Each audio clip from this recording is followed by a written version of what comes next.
Welcome back to the MORTEXVAR conference, to the second day of our conference. Today, the topic we are going to talk about is the concept groups. Just as a reminder of what we were talking yesterday, these are study cases of groups that may constitute substreams within mainstream traditions or minor streams outside the mainstream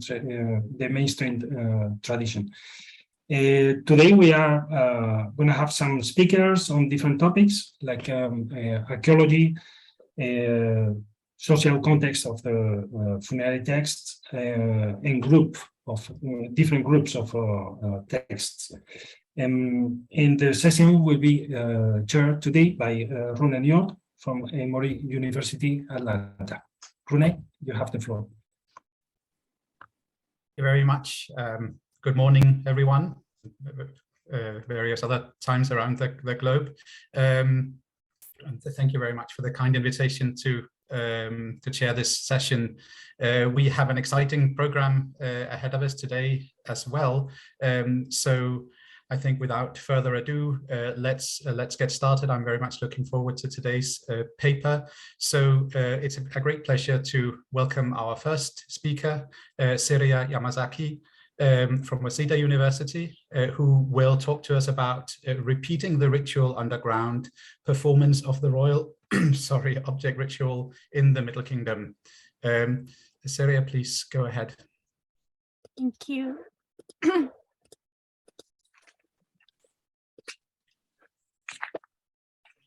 And thank you very much for your kind introduction. I'm very pleased to have this opportunity to speak to you today.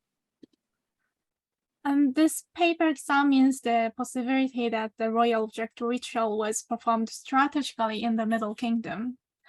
The royal object ritual's significance stems from its connection to the hourly vigil, which is a crucial point of ossification. According to Williams, the hourly vigil seen from the tomb of Sheshonq III, as on this slide, depicts the deceased lying on the bed, beneath which lie several items similar to those associated with the royal object ritual depicted in the object friezes on early Middle Kingdom coffins. These objects were retrieved from late Middle Kingdom tombs as three-dimensional real clay goods. Unlike the food offering ritual, the royal object ritual takes place only once at the funeral. This leads to our assumption that the royal object ritual the performance of the royal object ritual was well planned to maintain its effectiveness by establishing a structural ritual space. Here is the outline of my presentation. In the first part of this paper, we will analyze the object friezes, and in the second part, we will study several tombs where real objects have been found. Finally, this paper suggests that the royal object ritual was strategically organized in the Middle Kingdom. So let us begin by examining the object friezes. First of all, I'd like to talk about what type 2 coffins. The type 2 coffins, which replaced type 1, appeared around the reign of Amenemhat II. The differences between the two internal decoration types become obvious when we observe their front side, because the object friezes are depicted on the front side of type 2, but they are not shown in this position for type 1. Then I'd like to show you the objects categorized into the royal object ritual. Object offering rituals represented in the object friezes can be categorized into several groups, and one of them is the royal object ritual. These objects were originally listed in the pyramid text. According to Williams, they were further subdivided into 3 groups as shown on this slide. With these points in mind, let us look at our analysis.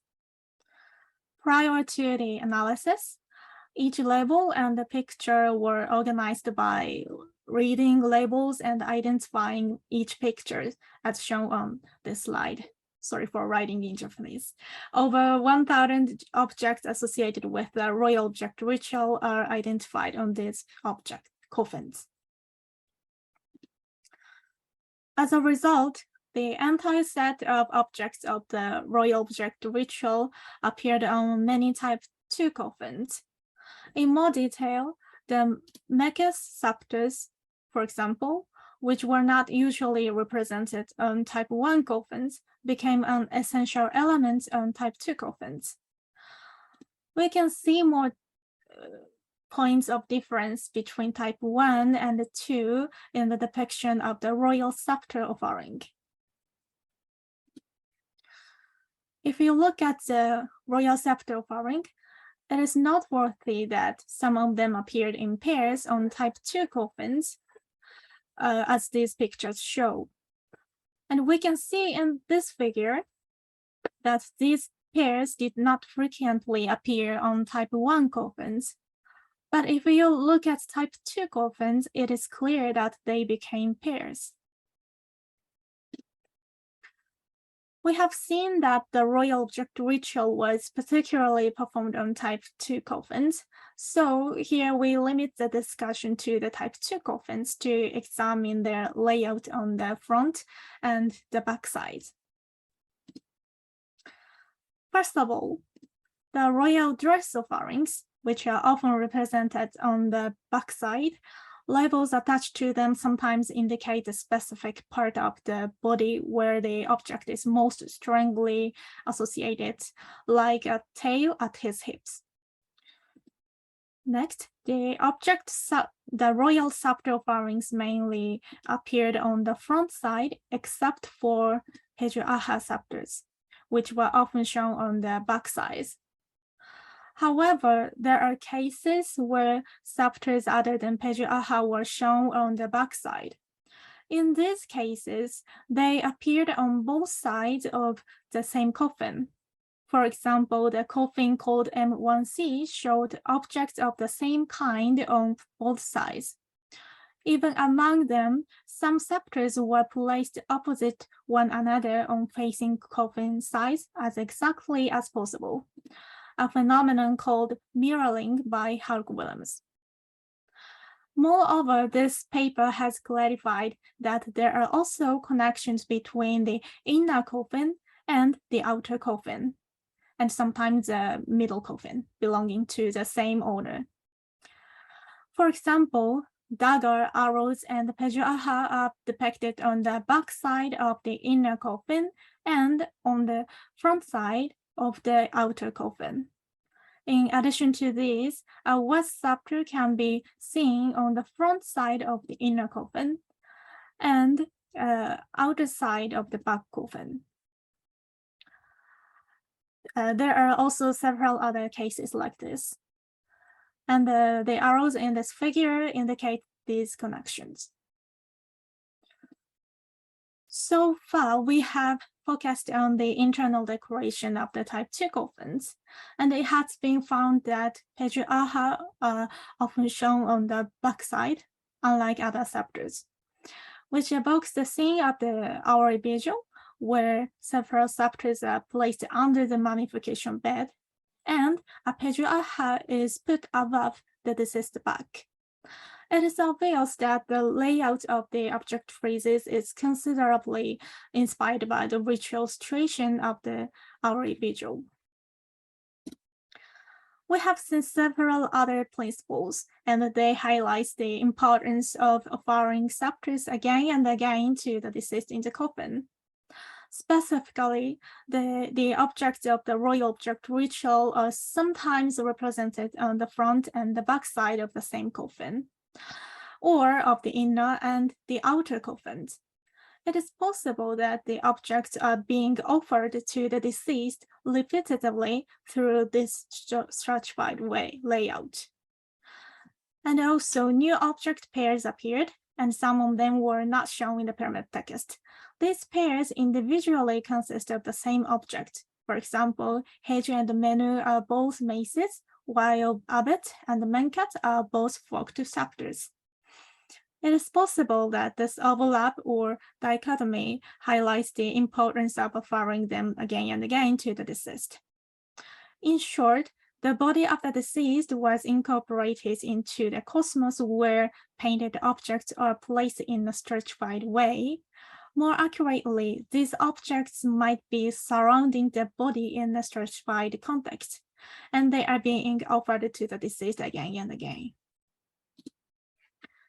Here we focus on the tombs with real objects. Object friezes were not usually depicted on late Middle Kingdom coffins, but the real objects associated with the royal object ritual, like pictures on this slide, have been retrieved mainly from the late Middle Kingdom tombs. However, it is not clear how the objects are placed in the tombs. Therefore, we will focus on their archaeological context and mainly look at 13 undisturbed or semi-undisturbed tombs. They are tombs of those with high social status. Here you can see burial of Senebtisi at least. In her burial, Peju'aha was found on the right side of the body, and several other scepters, hedge-mace, and bows were found on the left side of the body. Moreover, beaded apron, tail, and dagger were placed on the body itself. Objects were also found outside her coffin. They are menu mace and unidentifiable scepters. From this slide, you will notice that Peju'aha was placed on the backside of the body, and that the different type of mace was placed inside and outside the coffin. In the next few slides, I will be showing you more detail of these 13 burials. This list on the slide demonstrates the assemblage and the placement of the objects in 13 burials. We can see on this table that objects were mainly put inside the coffin. First, Peju'aha was found on the right of the deceased, such as Ita, Kunomet, and Senebtisi.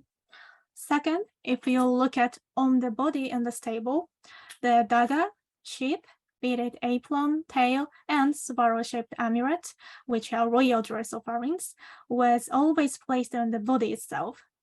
Finally, if you look at the left side of the body in this table, it is clear that the other objects were found there. Moreover, in this table, please note that the mace put inside the coffin was always the hedge mace. And note that bows were found inside the coffin of Itawalet and Senebtisi. Let us proceed to examine the objects outside the coffin. They were usually put in a wooden box. The assemblage of them was similar to that inside the coffin. However, the beaded apron, tail, and swirl-shaped amulets were never retrieved from outside the coffin. Necklace, which was not found inside the coffin, was retrieved from outside the coffin. Moreover, maces are always included, but they were found not to be hedge maces, but menu maces. Furthermore, arrows, which could not be seen inside any coffins, were retrieved from outside the coffins. As I said in the previous slide, bows were found inside the coffins. So we have found that the placement of objects in the tombs is similar to the object friezes on type 2 coffins. Moreover, the presence of object pairs like Out and Hekat, Abed and Menkat, and Wes and Jam, which is a distinctive feature observed in the object friezes on type 2 coffins, would also appear in the tombs as real objects. We have also looked at the connections between objects inside and outside the coffin.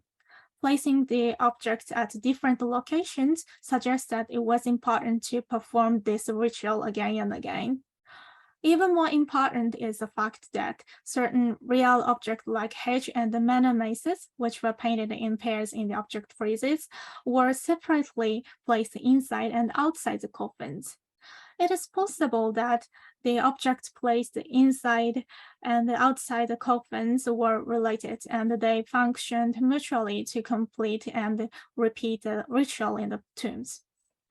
Our analysis of the object friezes has shown that the objects are being symbolically offered to the deceased repeatedly. We can say now that the same thing occurred in the tombs. The royal object ritual was symbolically performed repeatedly in the tombs via placing real objects in a stratified way. Therefore, it can be said that the royal object ritual was planned to be repeated through the arrangement of certain objects, even though these objects changed from depictions on coffins to actual burial goods during the Middle Kingdom. I'd like to finish by making the following points. The royal object ritual and the hourly vigil was intended to be performed repetitively. According to Hank Williams, the funeral rituals were a one-time event, but the transformation of the deceased was regularly repeated during mortuary rituals celebrated in the cemetery. That suggests that the royal object ritual and the hourly vigil should be performed repeatedly. However, it is of course impossible after burying the body of the deceased. Therefore, a cosmos where the ritual could be repeated symbolically was created underground to complement the mortual rituals on the ground. So the performance of the royal object ritual was well planned to maintain its effectiveness after the funeral by establishing a structural ritual space under the ground. Thank you for your attention. Thank you very much indeed for this fascinating study that really shows us that one of the most remarkable changes within Middle Kingdom funerary culture is actually masking here a remarkable continuity, in fact, as far as the ritual is concerned. And I'm sure we'll have occasion to discuss these ideas in more detail after. As you know, we do not have question sessions for the individual papers. We have questions and discussion at the very end of today's session. So if you have questions for this paper, please write them down and hang on to them, and we will get to them in due course.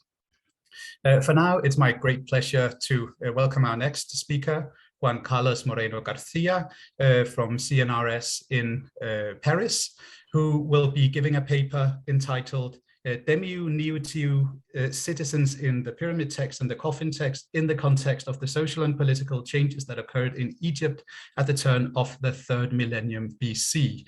Please go ahead. Many thanks for the invitation. It's the first thing I would like to say, just to express how grateful I am for the invitation by a very good friend, Carlos, and all the Egyptological team of the University of Alcalá de Henares. I would like to apologize for the very long title of my conference. So in any case, I would like to talk about some social phenomena, some innovations that appear for the first time at the very end of the 3rd millennium before Christ and the very beginning of the 2nd millennium before Christ. And it concerns the coffin text especially, and also the epigraphical record from this period, and how we can cross the information coming from these two very different sort of sources, and how we can analyze what was going on in this period in Egypt. What I think that perhaps the first thing that caught my attention was a very small inscription that appeared on a private tomb from Akhmim, dated from the beginning of the 6th dynasty, and where we can see a very innovative scene from this period that represents bullfighting. Bullfighting is very typical for tombs coming from, built in Upper Egypt. And we can see here how the leader of the province, who was also the owner of the tomb, says that he was calling the Niutiu, the people of the town, to come there and see the bullfighting. So it's quite innovative that for the first time, a leader from ancient Egypt is calling the people from the town to see some kind of a spectacle. Later on, another inscription from Kasher Sayed recalls how the leader of the province built several ships that got the approval of the people from the city. So these kind of cultural innovations are quite significant because they come from the provinces. They do not appear in the capital. And if, in fact, the provinces in the late third millennium before Christ become very innovative from the cultural point of view. Quite probably the fact that they were usually far from the capital, especially in Upper Egypt, allowed them to get more freedom in a certain sense to develop innovations, to introduce their own cultural codes in the monuments of their necropolis. It was also at this time, particularly at the very end of the Old Kingdom, when cities are invoked to legitimize local rulers.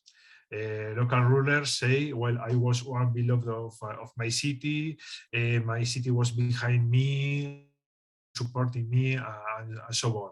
So also for the first time, city audiences are taken into consideration.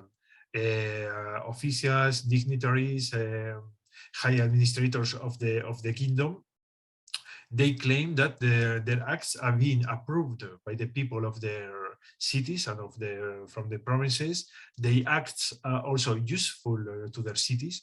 For instance, when some officials claim that they have built wells and basins to supply water to the people of their cities and of their provinces. Of course, this is also a period of political division, and we know that there are many local leaders that bear a title, that of leader of the army, leader of a troop. And in fact, several inscriptions from this period indicate that people from the towns, that means the townsfolk, provided troops and military support for the local lords. And so local lords also boasted about the fact that they led their men into battle, but they returned safely to their homes with no casualties.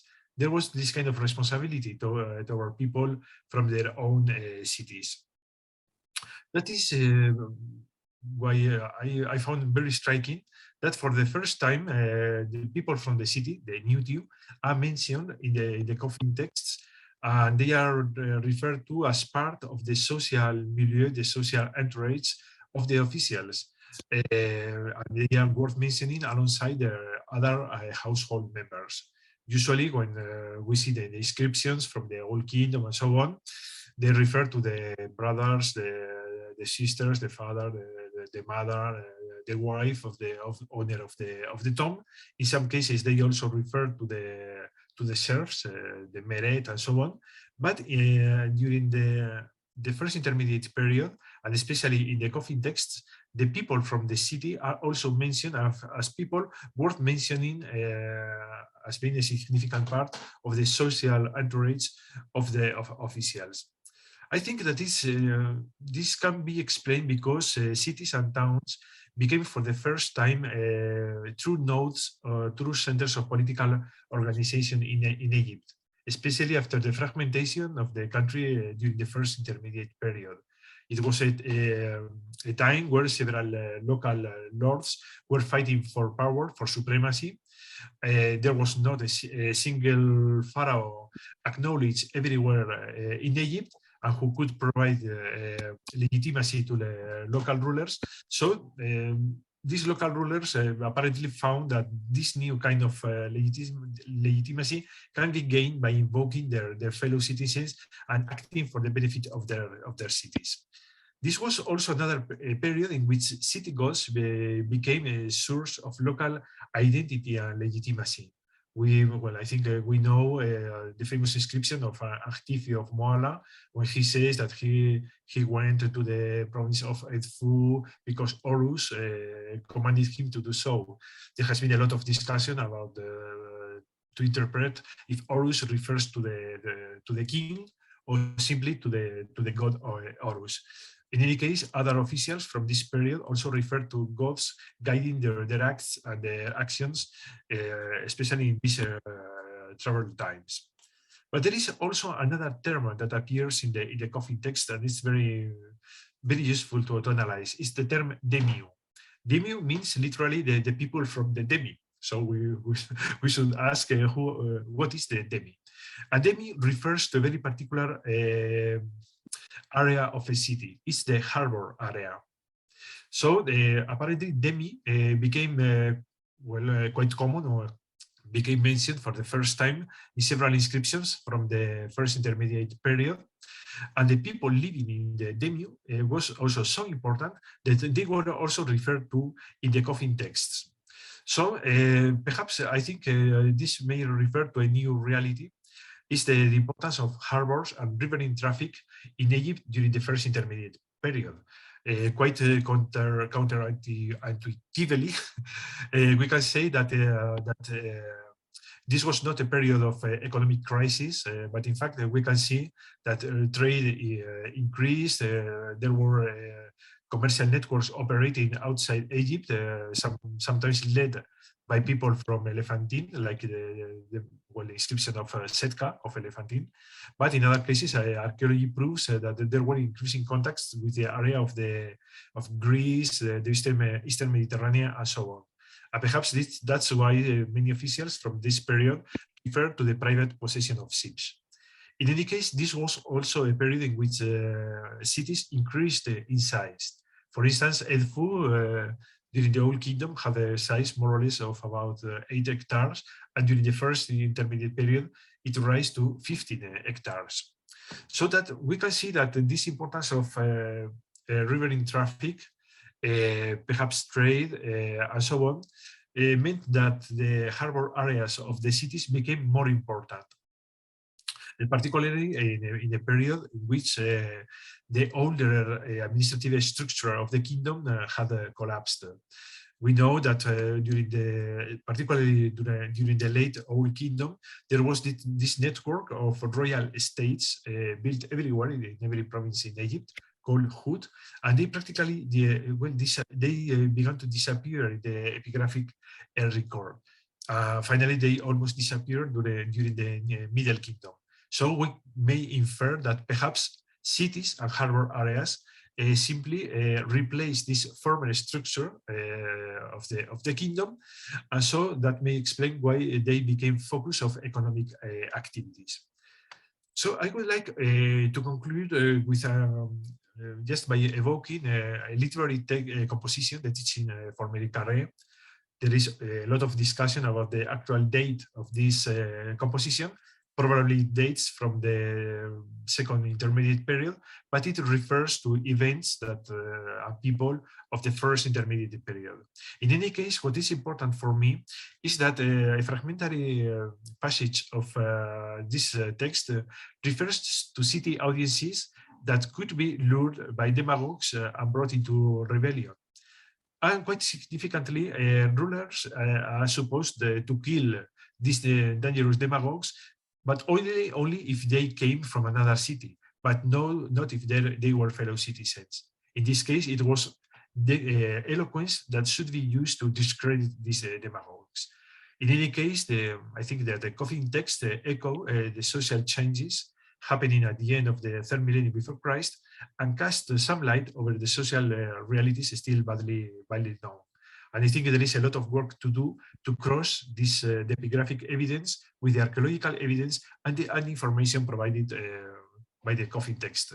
And so to conclude, I think that despite the fact of being poorly documented of a system, they contribute nevertheless to rethink the system itself and how it adapted to new conditions after the turmoil of the first intermediate period.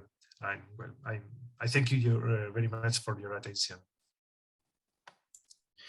Thank you very much for this. And another case of diachronic change clearly, but one in which we can see, as you say, the social developments and the social context sort of bleeding through into the text in quite concrete ways in terms of the vocabulary that's used. So thank you very much for this this fascinating paper. Many thanks.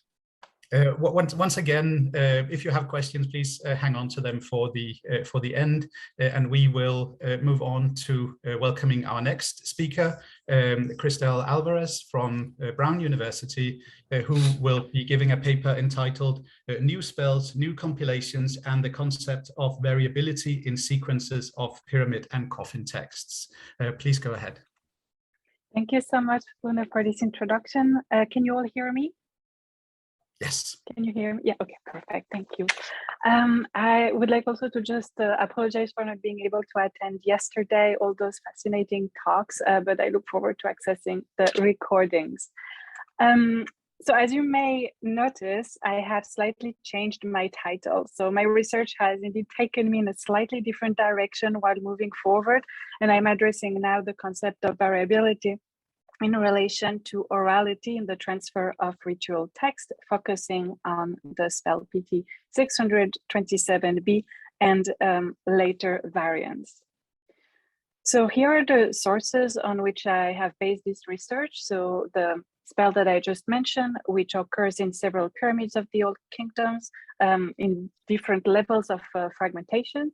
So in King Teti, Pepi, Merenre, Pepi 2, in Andres and PP2, which are not published yet, but I'm thanking here Bernard Mathieu for sharing with me this passage of the pyramid. And it also occurs in the pyramid of EB, but in a shortened form where we only find the first few, the beginning of the text.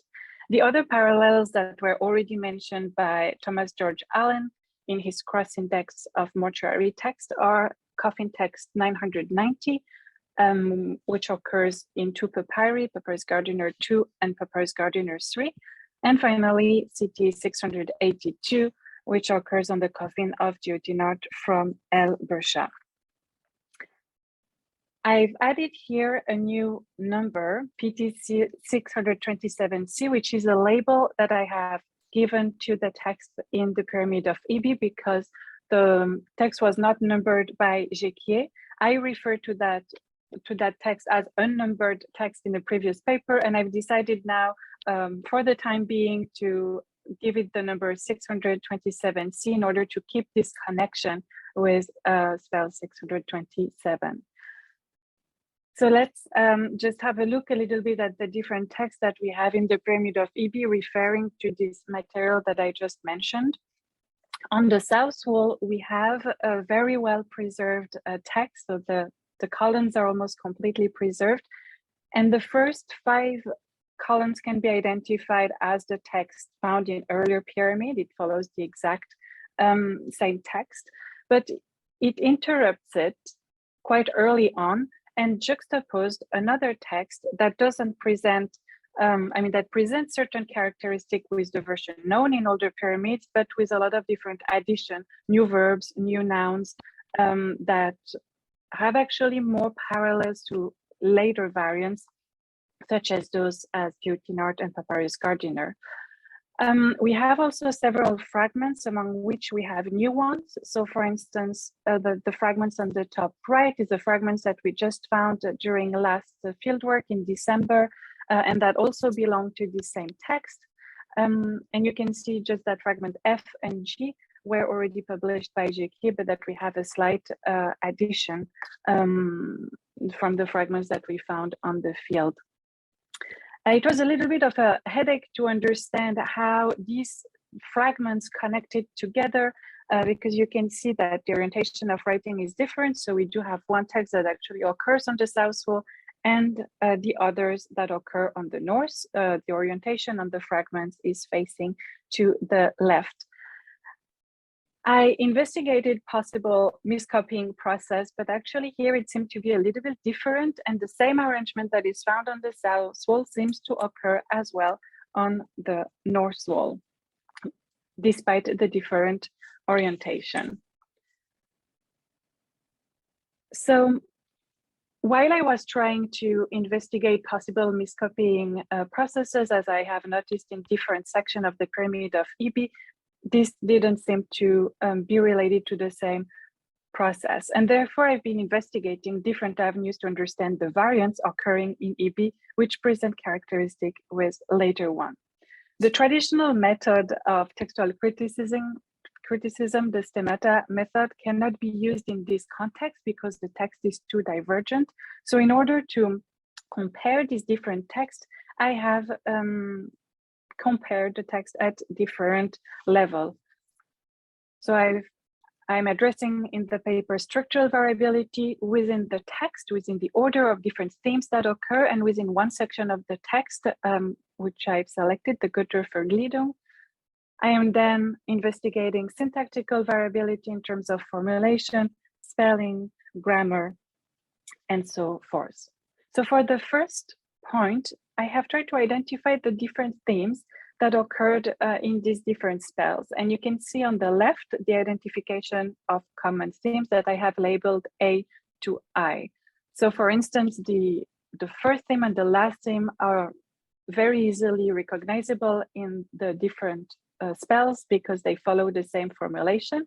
It always starts with the deceased identification as a great falcon on the battlement of the enclosure of Im and Ren, and it finishes with the mention of the last day of the year. Identifying some of these different themes was not as straightforward as one may think because the formulation of these different sections did diverge significantly.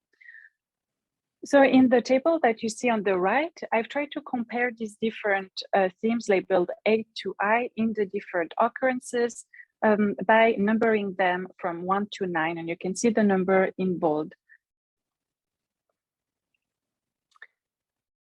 So the version in the pyramid text, which is the one on which I based my numbering, shows sequences flowing from 1 to 9, which we find as well in the version of Duthinard, despite the different formulation. If we look at the version in the center, so the version in EB, the new version that I've labeled 627C, and the version in the papyri, we can see that some of the themes that I have identified among in the version of the pyramid doesn't occur, and that the order seems also to diverge. So we have several numbers that occur in EB at the beginning, where we see the first theme and the last theme. Again, in for the theme B, we have it occurs in the 3rd position and in the 10th position, and so forth. So again, this could have hinted at some sort of garbled miscopying process. But if we look at the content of the text, it actually seems to flow within this current structure. And I'm giving you here a brief example with the beginning of that spells that introduces the role of the deceased at the beginning of the text and again at the end of the text as being the guide of Re in the 2 barks at the end of the year. And so this section read as, EB has reached the Achet and has acted at the prow, so the prow of the solar bark. He soared as a divine hawk over the battlement of the enclosure of Im and Ren, for Kakari has been appointed as guide of Re of his 2 mat. And again, towards the end of the text, just moving this here, it says, EB has been made to stand there like the helper in the sky on the day of completing the year. So despite this initial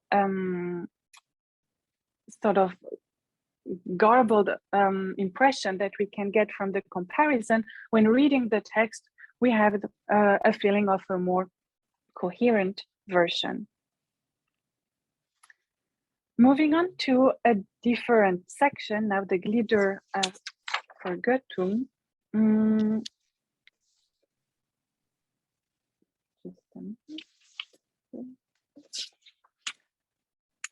Yes. It occurs systematically in the 3rd position across the versions, but it diverges internally in its structure and in its association between limbs and deities. As you may know, the Gliedervergöttung consists in the comparison of body parts to deities in order to deify the body of the deceased. All the deities mentioned across those different versions are very similar: ball of sunlight, ball of sacred image, Rentimentuef, mistress of fire, and so on. However, the limbs that are associated with those different deities changes to different extent. So for instance, the lips that I have highlighted here are associated with different deities. And if we look at Geotinat, we also have different body parts that are mentioned: the semen, the horn, and the hoof, which hints more at the body of a bull rather than the falcon, as we can see in the version of Pepi2, with the mention of the claws. And this is what leads me to think more towards a potential relation to orality in the transfer of this text. And I'd like to quote Reinkes: "The considerable amount of variant spellings, for instance, indicates updates in the phonology. The fluctuation in pyramid text orthography provides prima facie evidence for the coexistence of different pronunciation of the same lexical items. Such pronunciation differences can be interpreted synchronically in terms of dialect variation and diachronically in terms of ongoing sounds changes, with innovation and conservative forms occurring side by side." And it is following this idea, deriving from the use of utterances in oral context, that I have interpreted other changes. And I'll go through some of the examples that I have selected. You can see this sentence that only occurs in 3 versions, so we don't find it in earlier versions of the pyramid. It shows similar element. So we have the introduction of the sentence with the particle in, and we can recognize the N, and the end of the sentence with imiu desheret, which follows between the version, but the spelling of the noun desut varies between version, as well as the spelling of the verbal form in the center. And we have a different vocabulary between menu in the version of Ibi and Sebeshu in the version of Geotinart. I'd like to move straight to another example that I discuss in my paper, which is the sentence linked to the rule of the deceased as guide at the end of the year. And again, you can spot several common elements in the different clauses, especially the end with Heru, Hetes, Rempet. If we look at the version just at the pyramids, we can see that we have variation in terms of preposition, where we move from the preposition M to R or to N, that the reference to Ra himself can change towards the pronoun instead of the mention of Ra, and that we have also some changes of vocabulary between Seshemu in Anresen Pepi2 or Sebeb in Ibi. More importantly, we have addition within the sentence that do not have any precedence. For instance, in Ibi, the section that I have highlighted here, with the introduction of the term aha for the helper, which is not found in any version preceding Ibi, nor following it within this context that I'm studying today.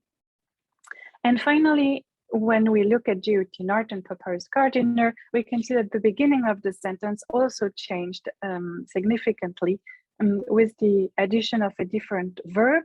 And in the version of Geotinart, a play in this repetition between men and pet and semen and pet.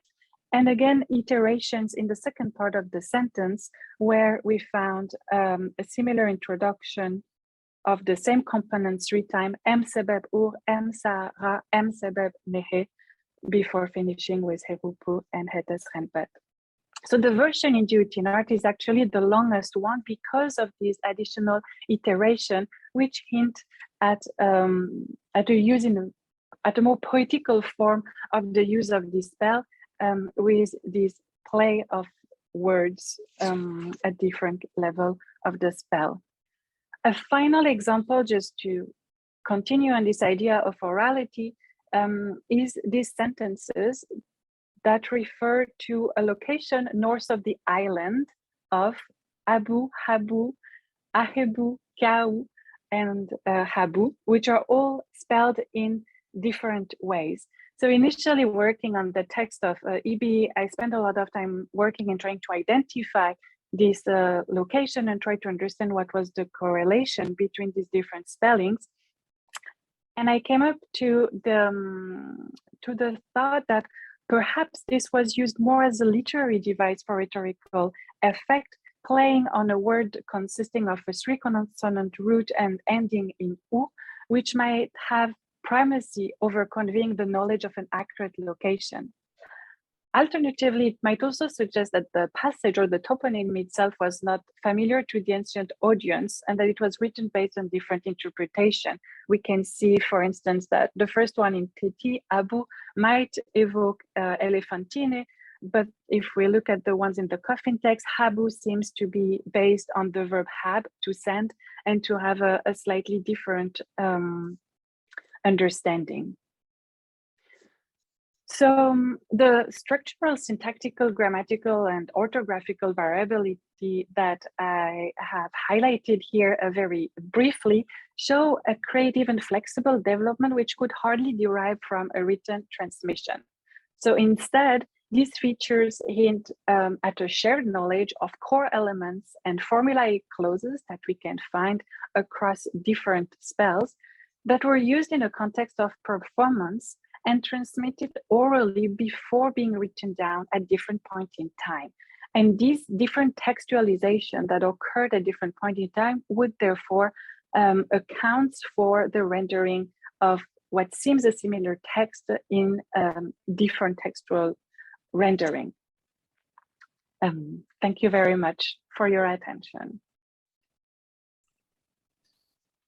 Thank you so much for this. Another fascinating case study, and once again we see context as a sort of explanation, of course, for variation, but in a quite different sense from what we just saw here. It's the oral mode of transmission and mode of use of these texts that can explain the variation. So once again, we have an interesting theme here, I think, for our discussion to return to. But for now, it's a great pleasure to welcome our next speaker, independent scholar Anna Landborg, who will be talking about becoming wind, considerations on transformation and identification in marginal CT spells. Please go ahead.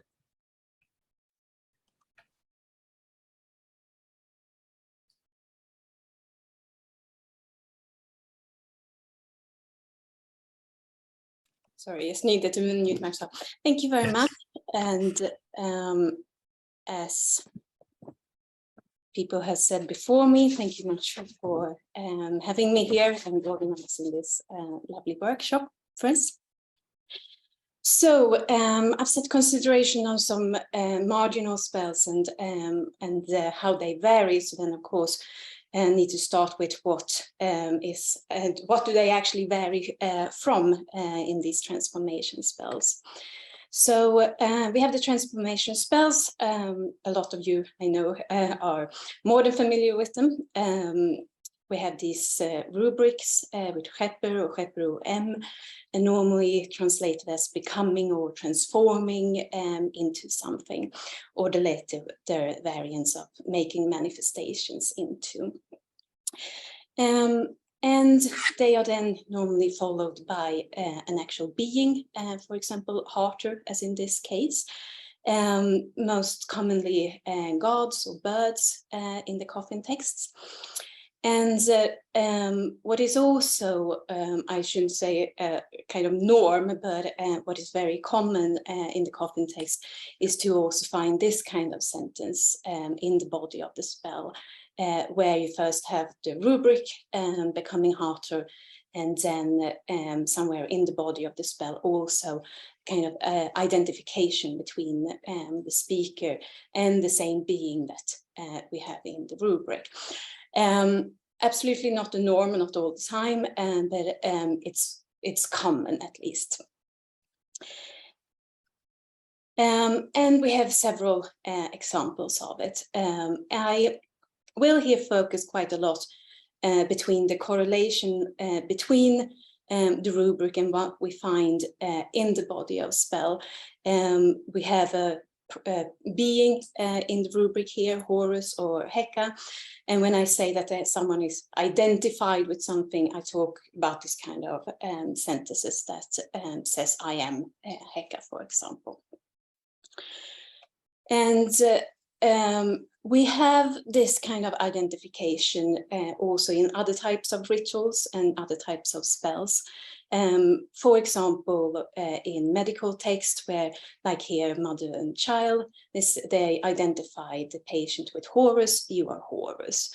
So I want to show this because this is a kind of an identity of, or kind of identification between the speaker or here the patient, that is a temporary identity. It's not actually a permanent identity that someone takes on forever. It's a kind of ritual identity, and most often for a particular purpose, like here being the Horus child who overcomes diseases, for example.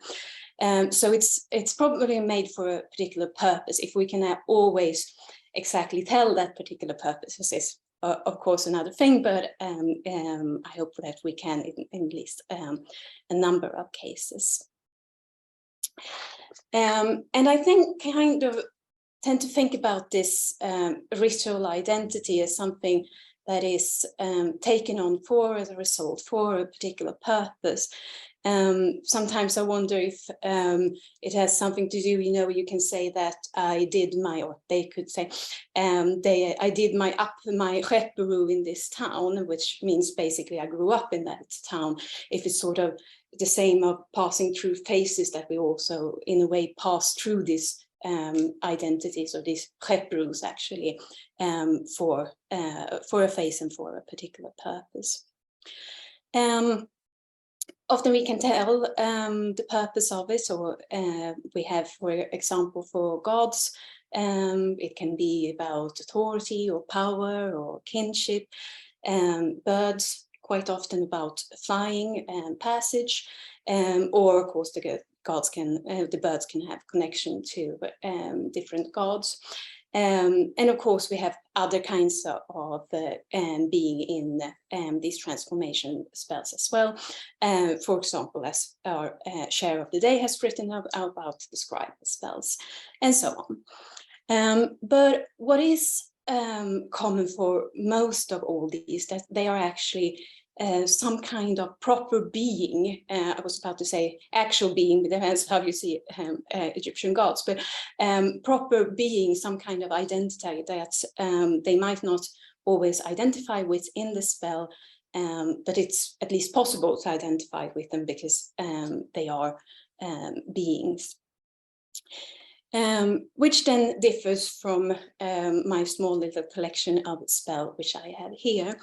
They have instead Skepperu and Chao, so wind or breath, or in the next one, the four winds of the sky.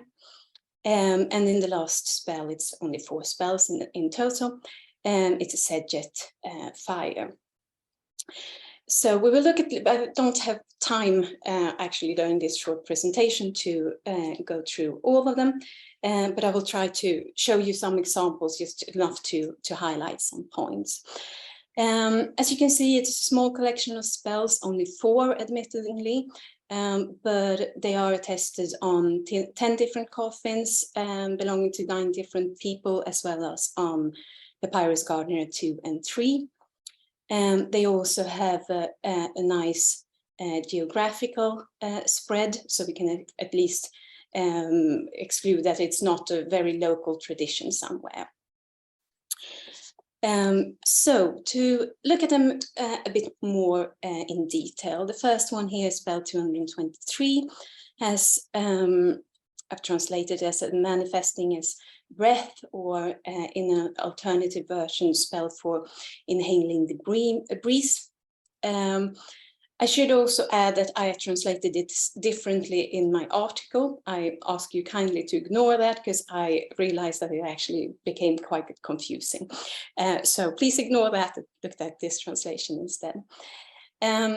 So we can see from both rubrics that we have something to do with breathing, and we can also see in the body of spell that we have exactly this, give me this breath in the first line, and later on, if I inhale, breathe, Sesenet Chow, so breathing in. There's no here identification with breath with Chow. He says, I am the one who split what is joined, which probably connects it to Shu. But there's a difference between Chow, wind or breath, and Shu, air, and neither wind nor fire actually have a proper personification in the Egyptian pantheon. And there's also different between the actual air and the moving on the air, the wind, and it's the same thing with breathing, which is actually a movement of the air, which we can also see in the next spell, where we have winds coming from different directions. Here we have manifesting in the four winds of the sky, knowing the name of the god in charge of the ladder of the sky. And as you can see also in the body of the spell, he says, he talks about the four winds, the south, north, west, and east wind, and he's sitting in them. He also he sits in the sunshine and the drying wind. There's also another version which has a slightly different rubric. It starts with the same as knowing the names of the god who here guards the ladder of the sky. And then for the one who knows this spell, he will be at the portal in the sky when he has gone to his car. So with this rubric and him sitting in the wind, we assume that this has somehow to do with passage to the sky and being able to reach it, and winds being in between. So again, we are close to here in Shu realms, but it's not exactly the same, and moreover, the rubric doesn't actually say anything about Shu. It talks about the winds and not a particular god. The last spell that I want to look at is this as 284, manifesting as or in fire. I am not entirely happy about this translation, or how to reflect this Schepper in the translation. If you have a better idea, please let me know. Fire in the realm of the dead and every place of the West. And this is interesting because this actually starts off with an identification between the deceased, Osiris-N, and Horus, who then says that he belongs to the great lady of the foreign countries, Lady of Flame, the great one who is between the horns of the disc of radiance. And here we can probably conclude that they are talking about the Reyes. And again, the Reyes is not a personification of fire, but she is the lady of the flame, or the mistress of fire, and she spits fire and can therefore protect her wearer in the crown. And of course, we have a parallel between Horus and the king.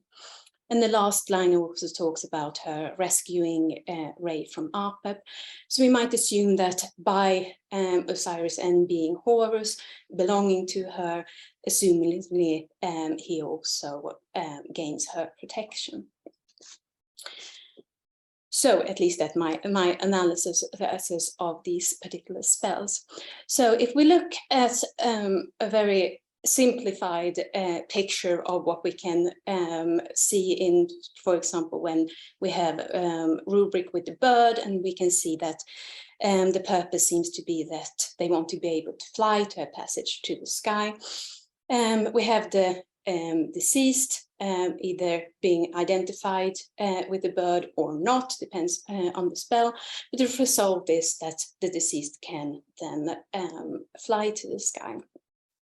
However, in these particular spells, there's no being in the rubric that can be reflected in the spell to be identified with. Not that it's absolutely necessary, but if we turn it around instead, because the rubrics were probably added later, and what they've looked at in the spell is not to have picked up a particular being to place in the rubric, but they have actually looked at the result or the gain that the deceased gets instead. So instead of saying having the being in the rubric, they actually say what they get. So they here, for example, gain the breath, or is being in the wind, or protection through the fire. And that is what has actually been picked up and put in the rubric. Thank you. Thank you very much for this. Another case of sort of surface variation that turns out actually not to reflect a fundamental difference, but something that on the overall level of abstraction actually works quite similarly as you showed here. So kind of another window into how we can understand variation. So thanks very much for that.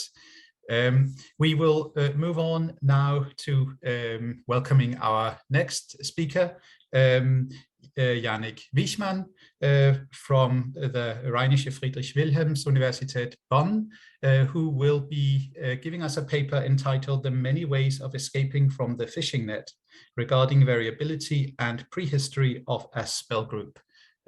Please go ahead.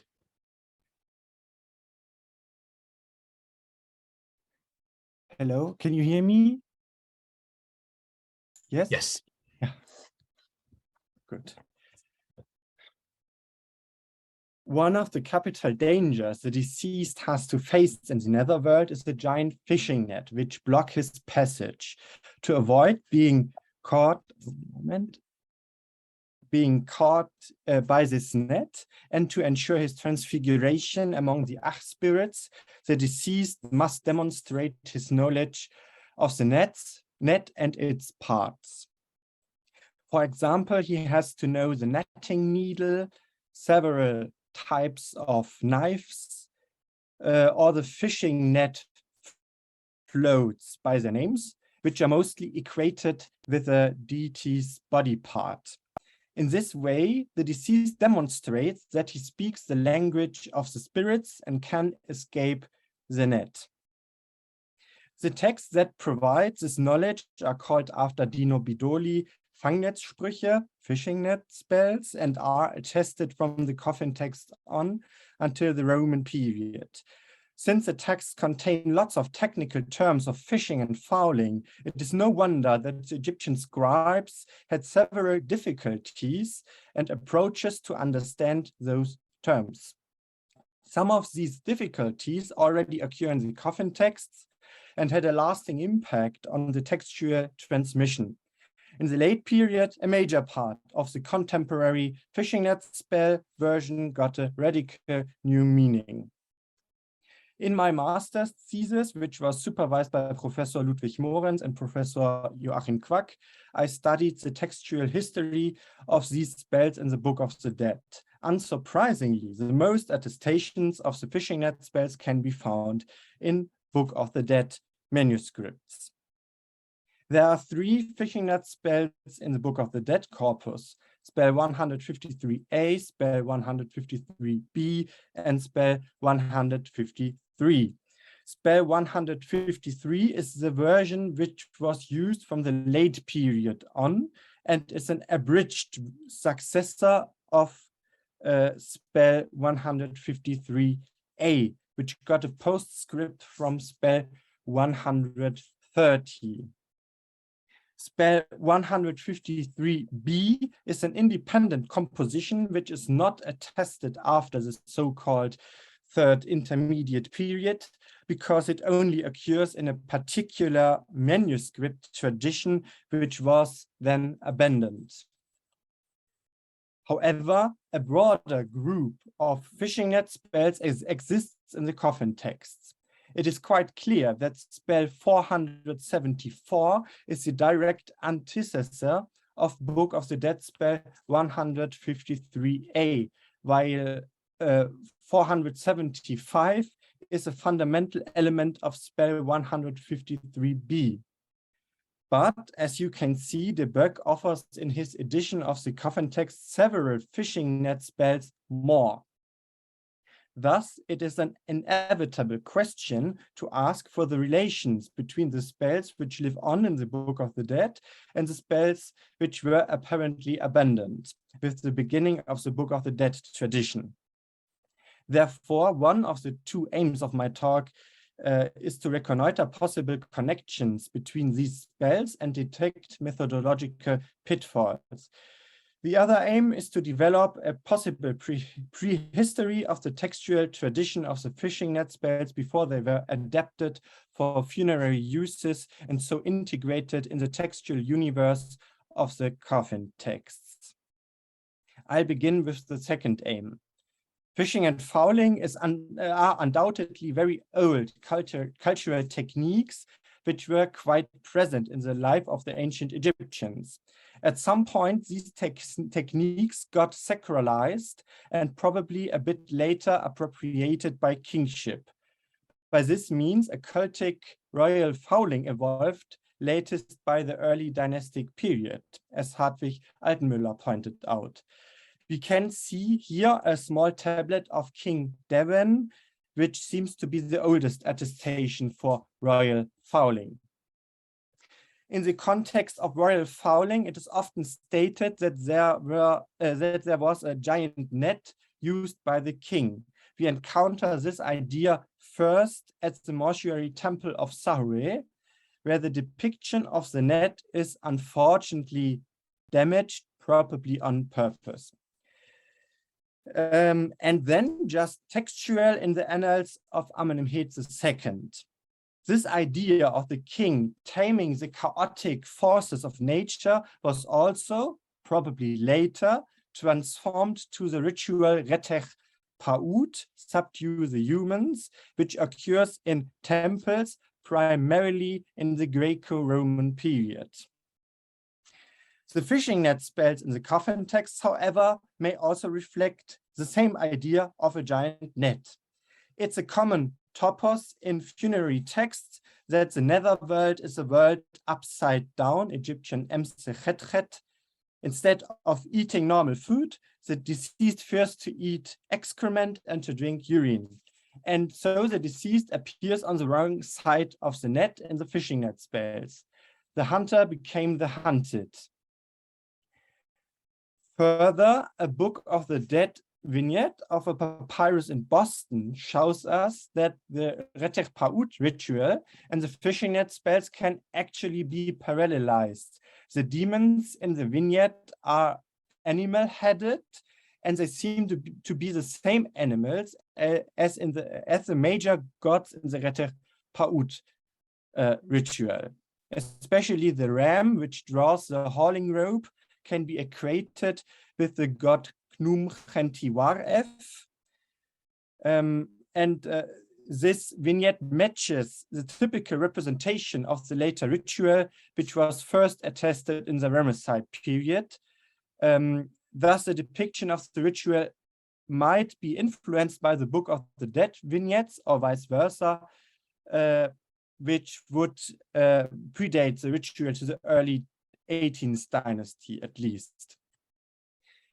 I presented possible connections with other ideological or religious net beliefs, but those are not necessarily the origin of the proper fishing net spells. Dino Bedoli argued that the fishing net spells reflect an old initiation ceremony of the fishers and fowlers, which might have been in use in the Old Kingdom.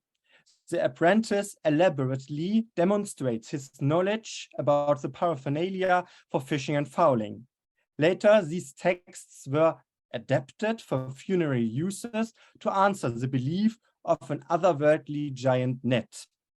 Hence, we can expect the origins of the fishing net spells and oral traditions of the fishers and fowlers in the Old Kingdom. For the dating, we can mention two further arguments. The spells are already attested since the period of regions, the so-called first intermediate period. And then there are several linguistic features in them which best fit to Old Egyptian. If we accept that the fishing net spells had predecessors in orality, which are obviously lost for us, it leads to several consequences in the type of transmission we have to expect. On the one hand, it is probable that different textual traditions evolved. On the other hand, we should look for repeating patterns and lists which were constantly transmitted. Therefore, we can expect both a higher degree of variation regarding textual compositions and a lower degree of variability concerning different textual elements. Now we have to go back to the group of the fishing net spells in the coffin texts. De Buc has 8 spells, which we can address as fishing net spells. Spell 481 is not a proper fishing net spell, but might reflect a similar scenario. But the 8 spells are just the classification De Buc made. We have to check whether we get the same results or not. And even De Buc mentions that the really short spell 478, which only consists of the initial invocation, is presumably just a textual variant of another fishing net spell, but it's too short to really clarify this matter. Anyway, we stand now in the center of a methodological main issue. What is a proper spell? Should we see a variant of one and the same spell as another spell, or just as variant? With other words, what is needed for a spell to get an own spell number? And even if this particular question is just an issue of classification we face as researchers, we should at least ask how the Egyptians dealt with their different textual traditions. For the Book of the Dead, the definition of a proper spell was even more problematic, but I think the definition of Daniela Luft is feasible. According to her, a proper Book of the Dead spell, if it possesses a spell is a proper Book of the Dead spell if it possesses an own textual history within the Book of the Dead tradition. From this point of view, every variant which establishes a distinct own textual tradition could be seen as a new spell. Unfortunately, most fishing net spells are only poorly attested. However, we should take a closer look. The fishing net spells have a clear structure. They begin with an invocation of the demons and an affirmation of the deceased that they were not able of the deceased to the demons that they were not able to catch him. To ensure this, the deceased now demonstrates his knowledge by reciting a net part catalog. This catalog was in the beginning written in table form, and some coffins have still this representation. Later it became written out, but this was not even standardized in the early Book of the Dead although those more elaborate manifestations of the spell already exist in the coffin texts. The last part of most fishing net spells is a rather obscure part, which can consist of very different material, which sometimes cannot be traced back to another spell. Just one spell really falls out of line from a structural perspective, and this is spell 474, the antecessor of Book of the Dead spell 153a. This spell has a doubled structure, so we can probably say that two textual traditions were merged. And we can trace these two traditions if we look just at the initial invocations. What I marked in green and yellow here seems to be closer connected to each other. For example, the name of the first demon can be Ma'ahaf or Herfhaf. Most spells have Ma'ahaf, and so does for spell 474 and the Book of the Dead. But the second invocation of the spell has Herfhaf, like spell 473.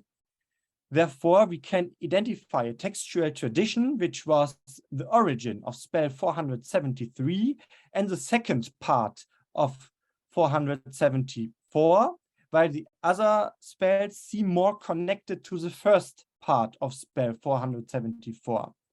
But both traditions are still quite similar and just differ in details, while spell 475, marked here in red, has a complete different text. It only shares the general structure.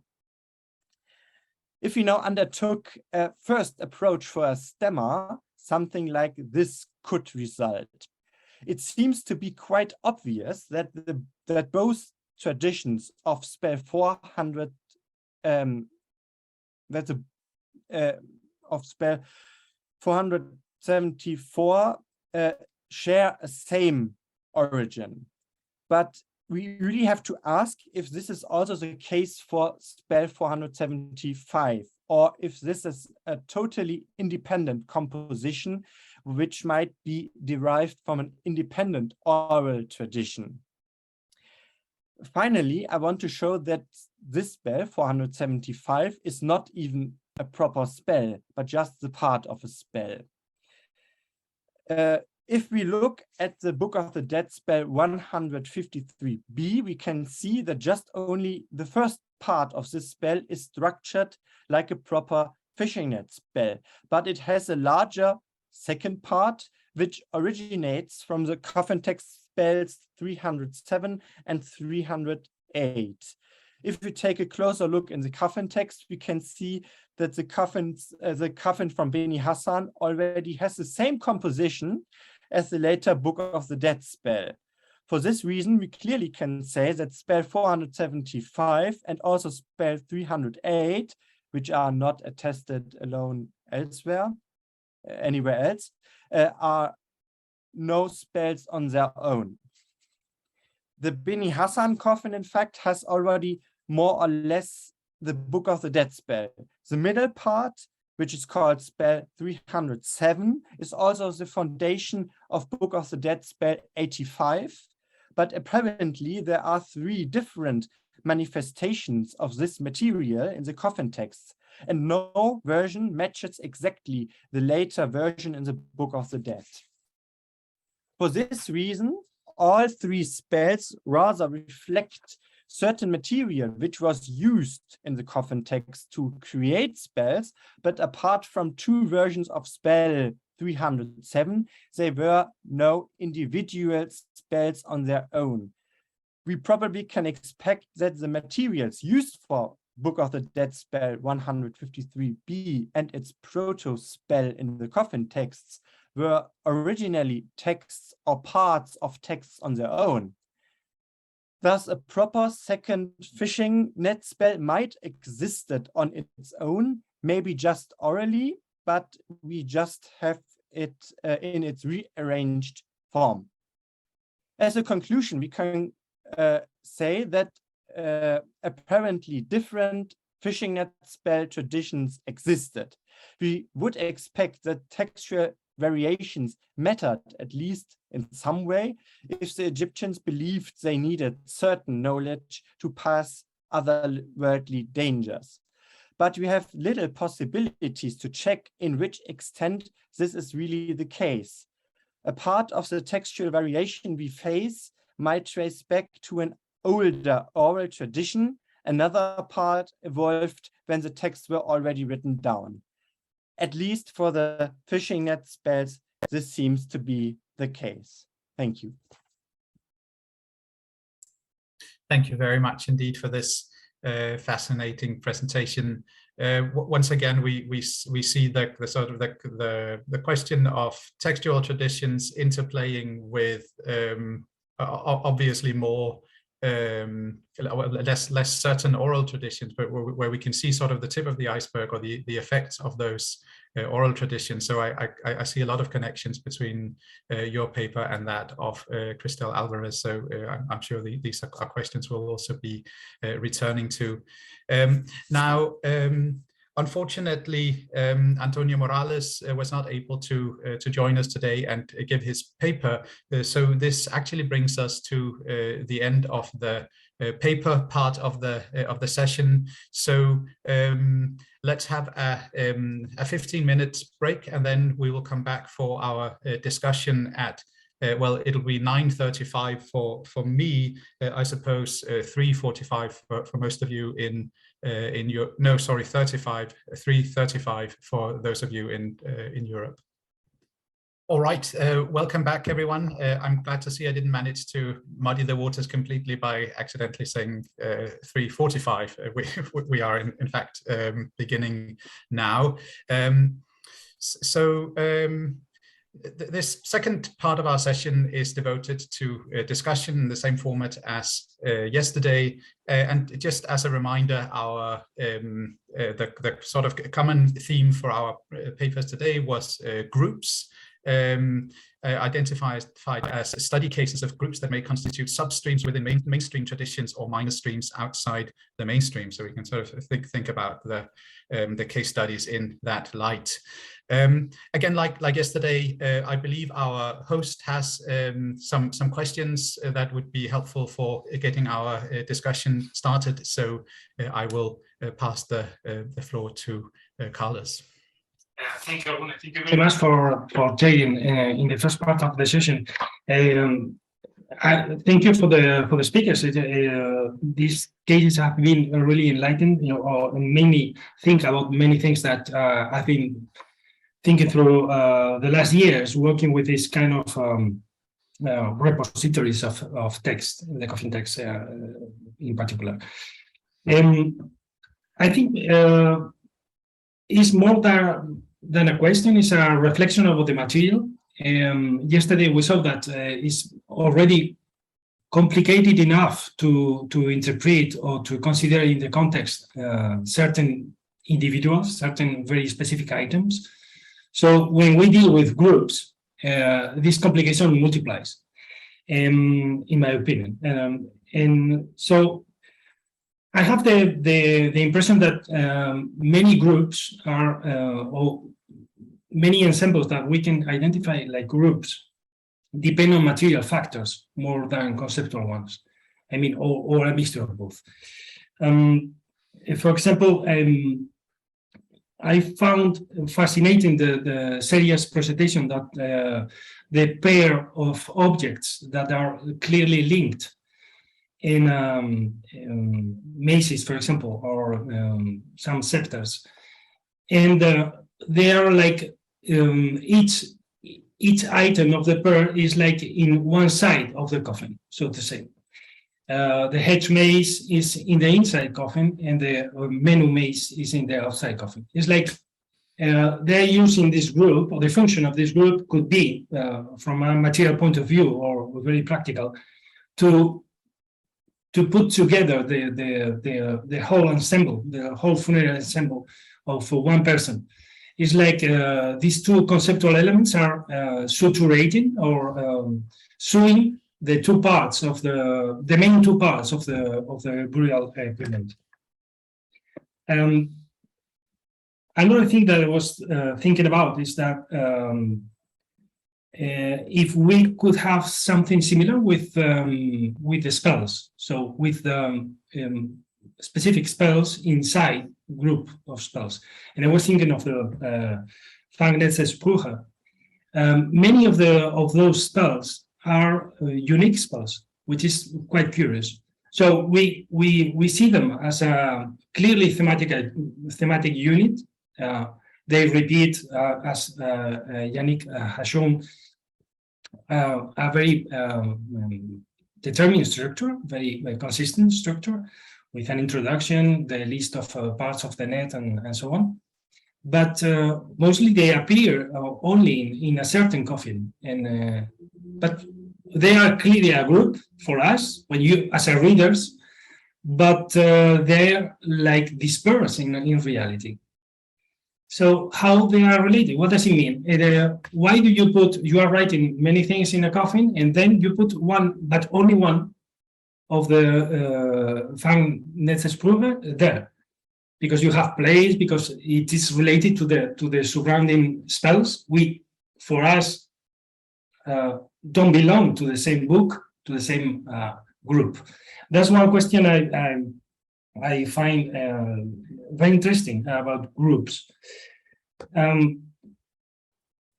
Another case is the case that Annie has presented about the Hepero spells, apparently a very strong group thematically and functionally of spells.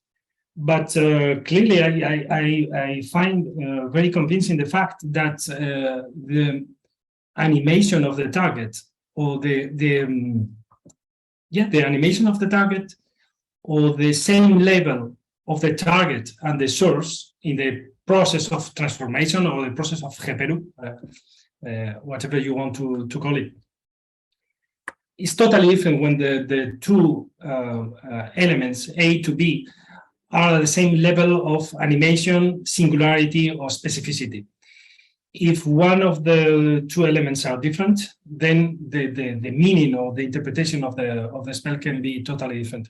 I think that you mentioned in one of the moments of your presentation that what would be a good translation or translation for Hepero as manifesting, but it could be also behaving. So in some cases that you have, I don't know you, but reading those spells, I have the feeling that the disease has no many friends in the other world, and try to sneak into the certain parts of the other world, and then sometimes they have to behave like something which is normal in that part of the other world, so like to go unadverted and or unnoticed, no? So he has to almost disguise, no? Sometimes one is tending to translate like disguise in fire or in wind. At least that's my impression. And about the material you presented, Christelle, this is really one of the cases that I'm after to look for another way to approach certain text complexes, for which is very difficult to create a schematic tree, or almost impossible. In my opinion, the process that are implied here is a process which is very similar to sampling in music.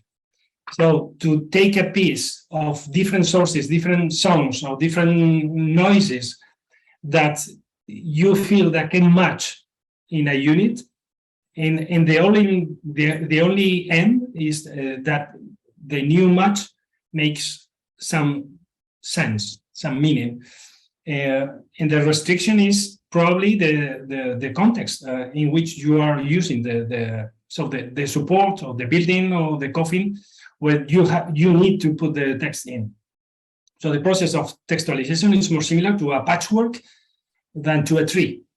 That's my point, or my impression. And I think the example you brought is really exceptional to show that.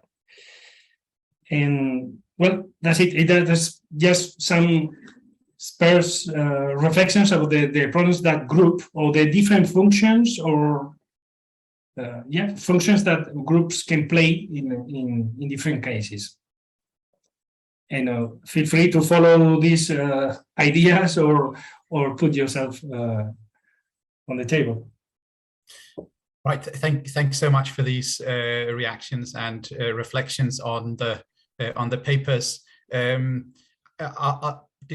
any of you have thoughts on those on the ideas that we just had presented, these reactions? Either some of you whose papers were mentioned or questions raised. Any reactions to that? While you think about that, I'll also just mention for those of you watching on YouTube that you also have the option to enter questions and comments, and they will be fed through to me. So please please do write down and submit your questions if you have anything you'd like to ask.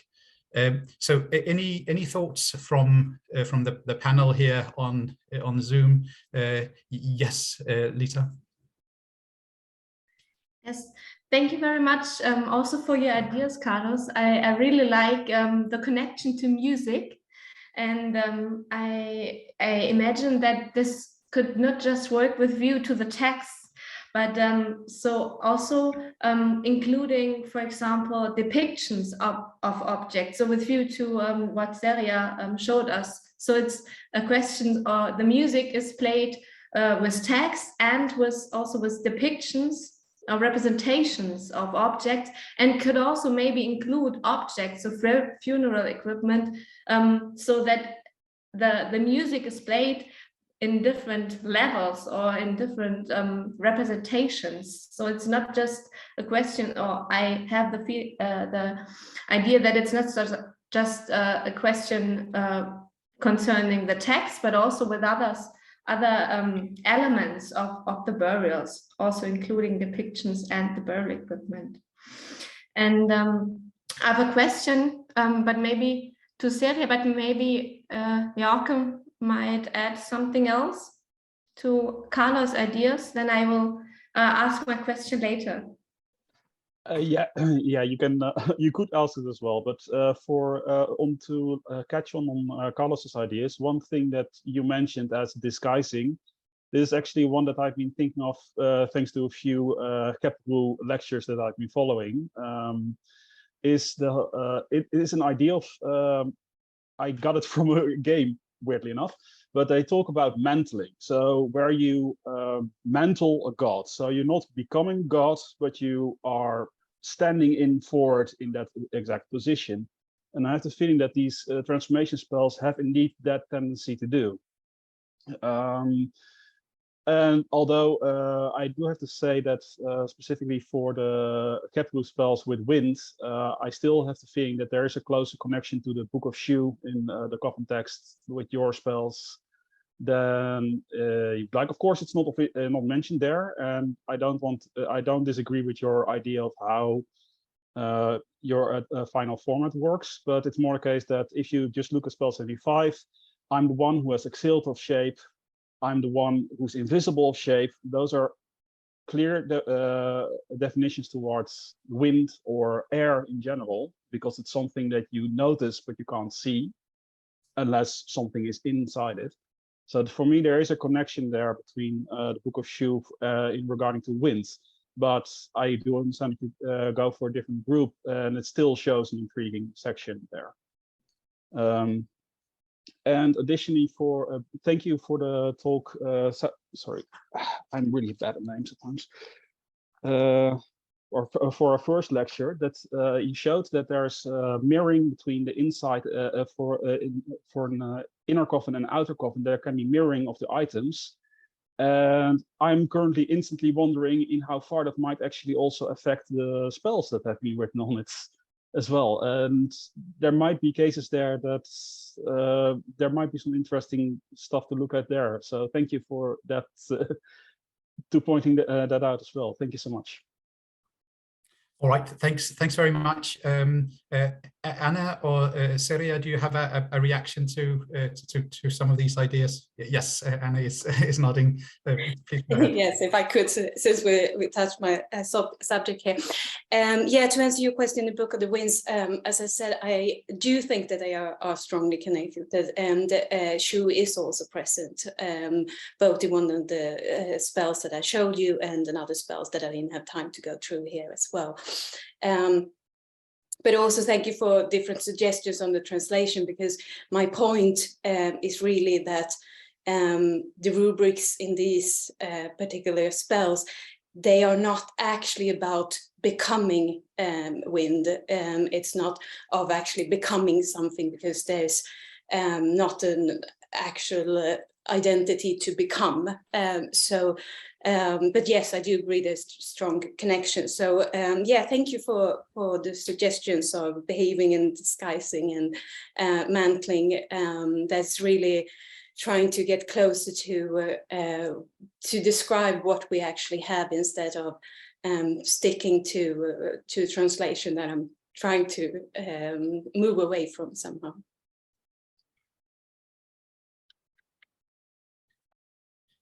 Yeah, if I can interject, I think it's quite in line with sort of other lines of thinking about ancient Egyptian ontology, that we don't see this split between outward form and behavior, but in fact many categories tend to cover the same thing. So the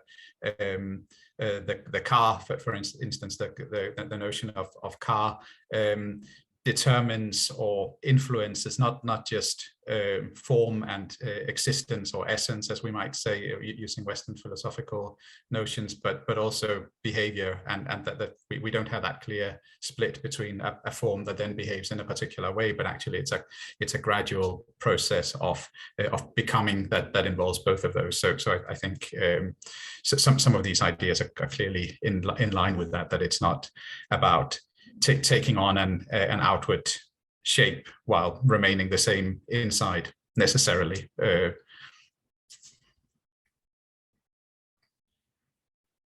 All right. Other thoughts or reactions at this point to Carlos's thoughts, or some of the questions that came up here? Yes, Dina. Yeah, thank you very much. I would like to add up something to what Carlos just said, because we were talking about patchwork, and it's and also in the talks today we heard so much about different ways how to model transmission, and I would like to add up something, namely intertextuality or transtextuality. So this would mean, for example, that in the compilation of phrases, it would not be have a primary function, but let's say a secondary one. So the reader would recognize. So it's like a reference to something already known. So what if the compilations or the patchworks we encounter are done in this way in order to have this secondary function? So in order to remind, and in order to refer, in order to recall something else, which is already known to the text producers. So this is what I was just thinking at the moment. I don't know whether you can relate to these ideas. So it wouldn't, yeah. No, I think that's an excellent point, and it also had me thinking about the sort of analogies and the metaphors that we use. I like the patchwork idea as well as the sampling. So in the musical realm, though, I wonder if what appears to us as being sort of little bits that have been cut out and remixed, should we also think of this in terms of, say, improvisation by a jazz musician who has a repertoire of ideas and listens to what is going on around them, and then sort of fills in what makes sense. So it's not by any means completely random, but it's not, nor is it copying one thing one-to-one from one place to another, sort of cutting and pasting, but it's more of an engaged process that to us may look like cutting and pasting, because we only see that final product, and for all we know, the jazz musician could have been playing off a score sheet, but in fact that there may be more sort of improvisation involved in that. Again, it's not something we can show one way or another, but perhaps something to keep in mind, given that these are performative text, as has been pointed out several times today. Yes, Jorge? Yeah, so to harp on the patchwork thing as well. what I noticed, especially when you're dealing with the longer coffin text spells in coffins, is that they usually, due to available space or whatever, they usually cut off early in comparison to other versions, to the extent that sometimes you're only left with the basic rubric. And I'm currently just talking about patchwork and everything. I'm also wondering about that one, because I wondered at times if these patchwork cases also might not be a case where you represent the whole by only showing a part. So that only referencing a phrase is enough to imply the entire existence of the set. So if you go, for example, for spell 398, where you have both parts, is some versions only have the introduction, some versions only have the list, or some versions only have the introduction and the conclusion, but exclude the list entirely, or some have 2 lines from the list only, and it seems to be enough to imply the entire section, which is actually mentioned in the first line of the conclusion, which states from everything I've forgotten in this thing is hereby invoked for me. Paraphrased, of course. The actual line is a bit more interesting, but it's one of those cases that might actually aid with the whole idea of the patchwork, that they are actually invoking multiple aspects by just grouping a set together. This is complete conjecture, of course, but it's something that I just instantly feel like it might be an interesting addition. Absolutely, thank you. Seria, did you? Yes, thank you. Yeah, thank you for the comment about regarding the mirroring of the objects on the coffins, and regarding the text. Unfortunately, I have no result for that, but and that's what I need to do hereafter. But it has already indicated that object phrases are related to coffin text. So if I look more carefully, the cosmos in the coffins will become clearer, and it may be a correlation between the text on the inner coffin and the outer coffin. And it's slightly different topic, but today my presentation mainly focused on the object phrases and archaeological sources as a kind of group. And the archaeological evidence reveals as to the practical application of the ritual. So when we compare the textual and the archaeological materials, differences should not be discarded. Instead, we should look at these differences and think about why these differences occurred. The things defined by us as mistakes may not have been recognized as such by the ancient Egyptians. There should be some reasons, such as the economic situation. Also, it is possible it was not a mistake, but a way to ensure the ritual was effective for eternity. But at the same time, I wonder if we can know which were mistakes or effective ways. So if we think materials as a group, I think we are always facing these problems. Absolutely, and that sort of goes back to a question that also came up yesterday. This question of how.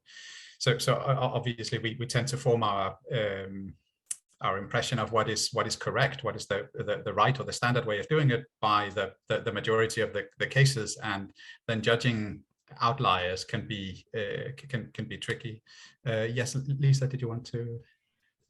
Yeah, maybe you're familiar with this, Seria, but concerning that the object appeared twice, or very often twice in the coffin, Harco Willems has proposed that this might be connected to this coffin text 1934, which is a form of the offering formula. And in this text, all the objects that follow appear twice. So every object that is presented after this, this might be connected to the opening of the mouse ritual, I think, this special offering formula. But this could be a possibly explanation that the things appear twice, that these might be connected to these double representations of objects in this coffin text spell as it's written there.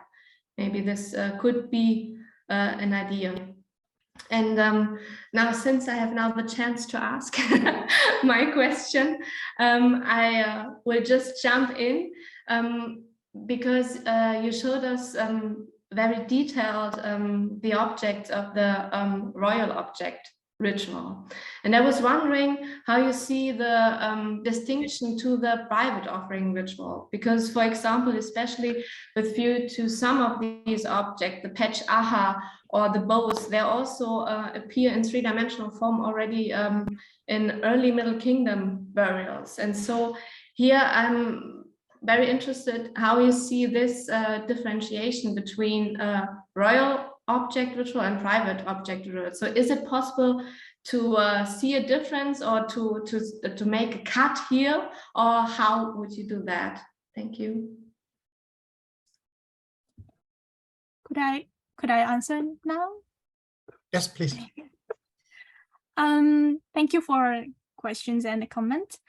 And first of all, the differences between the private object ritual and the royal object ritual is the origin of them. The royal object ritual objects for the royal object ritual were originally listed in the pyramid text, but private object ritual were not. So this is the most differences between them. And And also you said that the real object has already used to in the early Middle Kingdom. So regarding to this real objects only appear in the tombs of individuals with high social status in the early Middle Kingdom, such as the nomarchs in Middle Egypt. So it seems that the nomarchs could access the religious archives in the early Middle Kingdom, and the object friezes on coffins from Middle Egypt have really a lot of kinds of painted objects, which indicates that funerary rituals represented in the object friezes were especially important in this area during the early Middle Kingdom. So nomarchs wanted to have three-dimensional objects for their burial goods. So the real objects in the early Middle Kingdom tombs were not so related to the private object ritual. They already performed the royal object ritual in the early Middle Kingdom, but it was restricted to only the nomarchs. So I hope this answers your question. Sorry for English is not clear. No, it's perfectly clear. Thank you very much. Carlos? Yes, thank you. I would like to try to connect what you just said about the origin of the regalia in the high status of the coffin owners with the material that Juan Carlos has presented today. Are the demo and the references you have in the coffin text for those groups related to the rank of the owner of the coffins? Sorry. I mean, if yes. Yeah. Yes. So you're asking. Well, I think perhaps the most important thing is that well, there is some connection with trade, all these kind of things. For instance, there are a lot of references also in the coffin text about the imports of this aromatic plant, myrrh, from Punt, perhaps from the Levant, and so on. But perhaps the thing is that in the end, the coffins, the decorated coffins, remain somewhat aristocratic. I mean, they are more or less reduced to the ruling elites of the provinces, especially, well, perhaps the best documented are those in Middle Egypt. And it is fascinating, perhaps, to see that in some cases there are, well, to my knowledge, there are some innovative coffin texts or funerary texts developed in some areas of the Delta. I think they remain quite unique. with no parallels.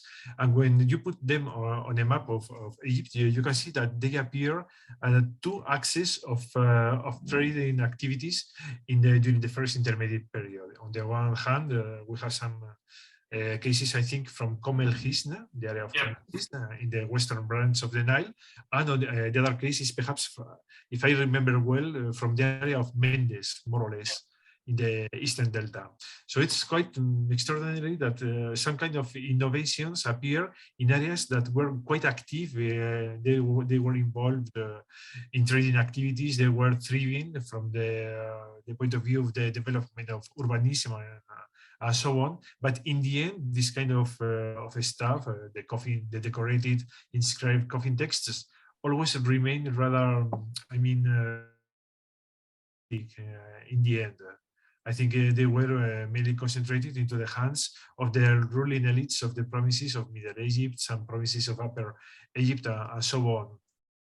So, well, I think it's perhaps they are more or less connected with another aspect is the fact that decorated tombs became much rarer in the Middle Kingdom than in the Old Kingdom. So I think it was this idea of Harco Williams that the decorative programs of the former tombs became more or less concentrated into the very reduced space of a coffin. Perhaps this may explain that for these elites it was more difficult to get access to the cultural traditions from Memphis. And we can wonder perhaps which was the role played by Heracleopolis in the transmission of this kind of Memphite culture into, for instance, into Upper Egypt and so on. But in any case, I don't see a very clear connection between the expansion of inscribed and decorated coffins and the emergence of cities. There are also important cities, particularly in Upper Egypt. I think that the inscribed decorated coffins from that area are quite rare. Perhaps we can see, because I'm saying a stupid thing, but I think that in the case of Elephantine, for instance, the tradition of inscribed coffin text is very reduced, despite the fact that there is the necropolis is very well documented during the first intermediate period and so on.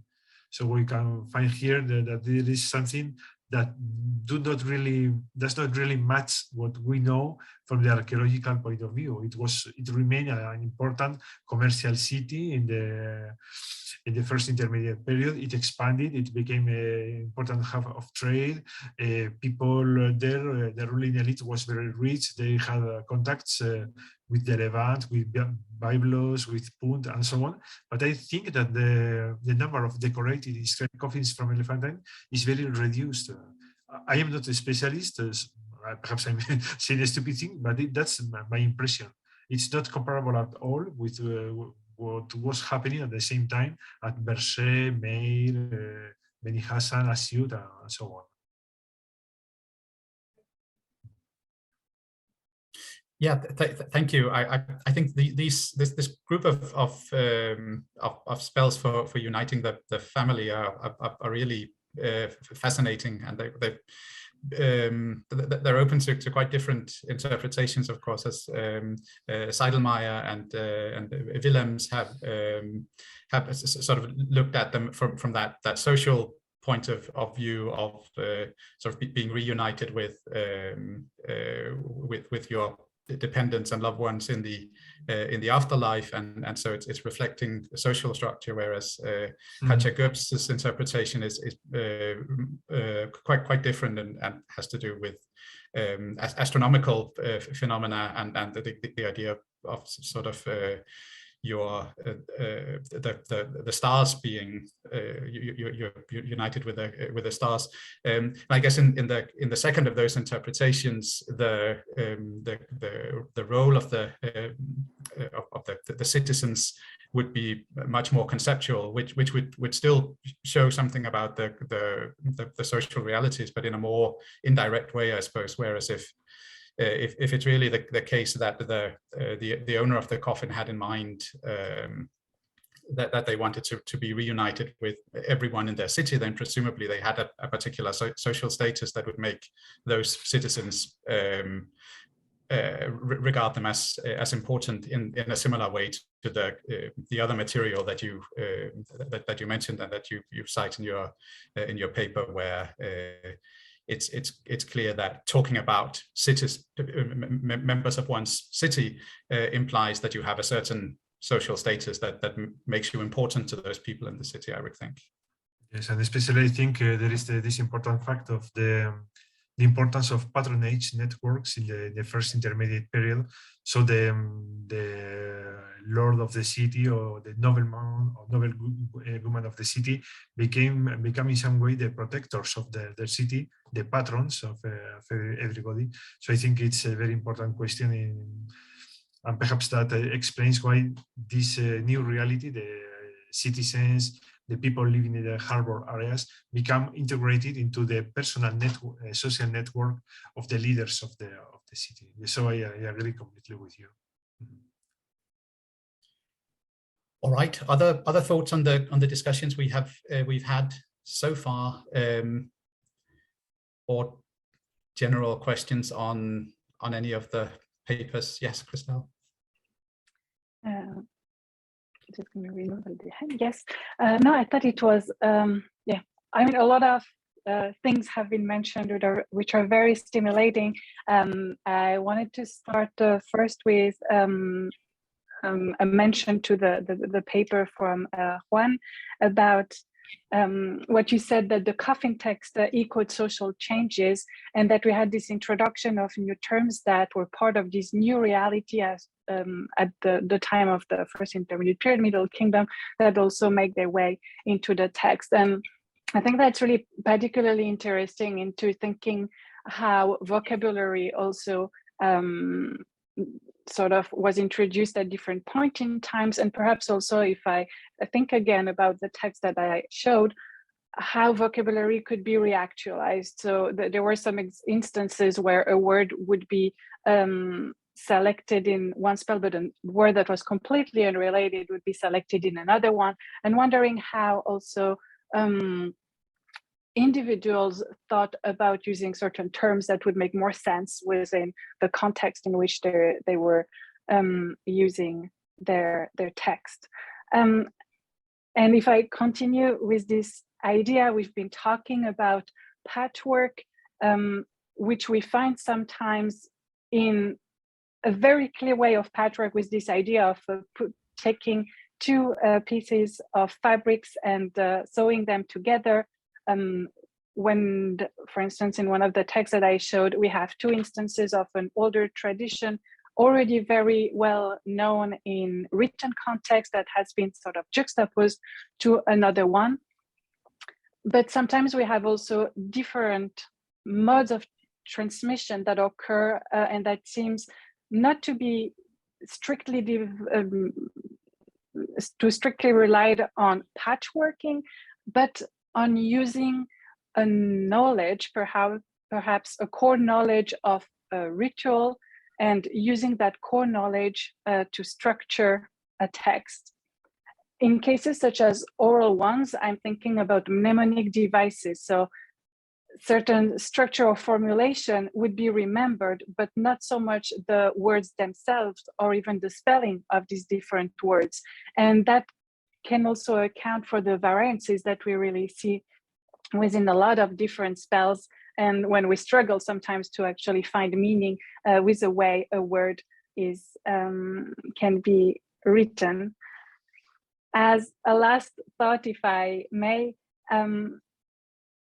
I want to point out to Yannick Wichmijn research also. There were a lot of very interesting and parallel aspects that I also found with questions that I was asking myself, and this merging that you showed about the different texts together, which I thought was particularly interesting also in showing how patchworking in this very case actually creates a new unit. So we move from individual text to creating a new unit. I've been sharing a couple of thoughts right now. There is another aspect that could be interesting, or that I'd be curious to hear about everyone, is the spell numbers, and how do we consider variants? At which point do they need to have a different number, which is something that Yannick mentioned, and that I think is also particularly interesting in the way we approach and consider variants. Sorry for this long rambling. I didn't intend to share all my thoughts at the same time, but here it is. That's excellent. I think we have lots of food for thought here. Any reactions to one or more of these ideas? Yeah, Jorke. Yeah, actually, you really subtly pointed out something that is really important to discuss: how to deal with numbers for spells and everything, because yeah, those numbers are to some extent arbitrary. To give a simply parallel, this is basically the same issue we're having when dealing with sign lists, especially if you want to maintain the Gardner numbering system, that every time you find a new variant, you get into trouble, because basically the system is not set up well to deal with that. So you have cases where you're dealing with variant signs that are, say, A6 and A342, and while you would actually consider them more of a unit after more research. And especially if new supports for text or whatever show up, that will always need to be slotted in somehow into the existing system, which rarely works well, even if you have an A, B, C, whatever system. I'm not saying that there's a clear answer for anything of this, but I find it really good that you bring this one up. But yeah, I think that work like Yannick did is actually very important for this type of material, because it shows you maybe to find a way to build in the structure afterward, and that might require some restructuring of certain spell numbers. From my own experience, it was 16 and 17, I believe, spells 16 and 17, which always occur as units. They are, to my knowledge, not extended. I might have the numbers wrong here, but there's a certain groups of spells that occur always after each other, where you start to wonder, should they not be considered a single unit rather than the two numbers that officially were given to it. Of course, we only need one attestation that the coven has both spells but far away from each other to ruin that connection. But I think that it's indeed a good idea also to be really hesitant to number new spells and additions easily, because we should indeed, also based on discussion yesterday, be rather careful when dealing with variations, and how far we would put the line where something moves from variation to something completely new. So it's good that you bring this up. Thank you. Yeah, if I can just briefly react to that, I think part of the problem is that once we've given something a number, we tend to reify it, and we think, oh, this is a unit, and it was probably a unit for the ancient Egyptians as well.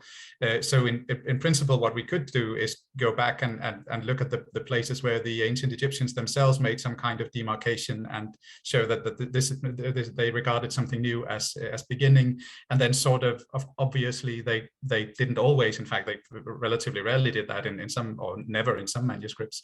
So we would have to extrapolate from that, building up a sense of where the Egyptians thought that there was a unit, and then try to build up a sense of that ourselves. But it's obviously there'll always be a gray area, and if it's just one word that's different, then we would probably talk about versions of the same text. But what about if it's 5, if it's 10, and so on?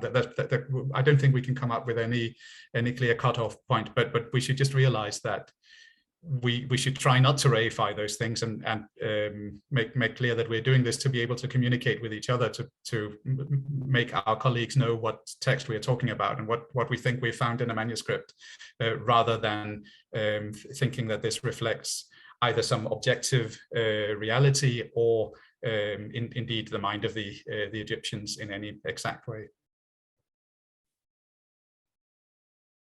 Other thoughts either on this question or on any of the others that Christelle raised, or anyone else has raised? Yes, Carlos.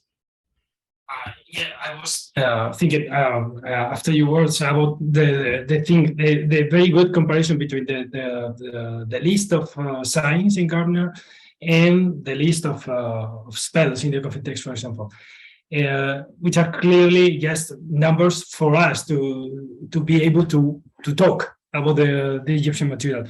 And if we keep in mind, and Gardner says himself, no, he created the list of the signs for the print, and so not to drive mad the printer who was there with a lot of hieroglyphs to say you put A1 here, B1 here, and we do simplifying things the same thing with our corpora, and there is no problem with doing that because we need tools to talk about the material.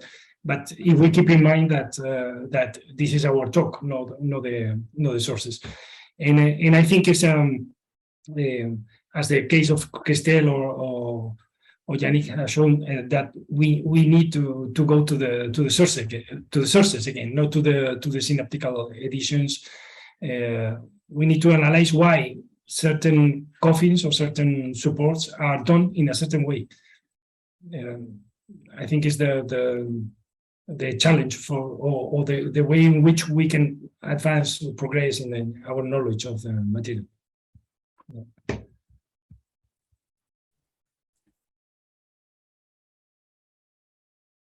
Other thoughts? Doesn't look like it. Yes, Yannick.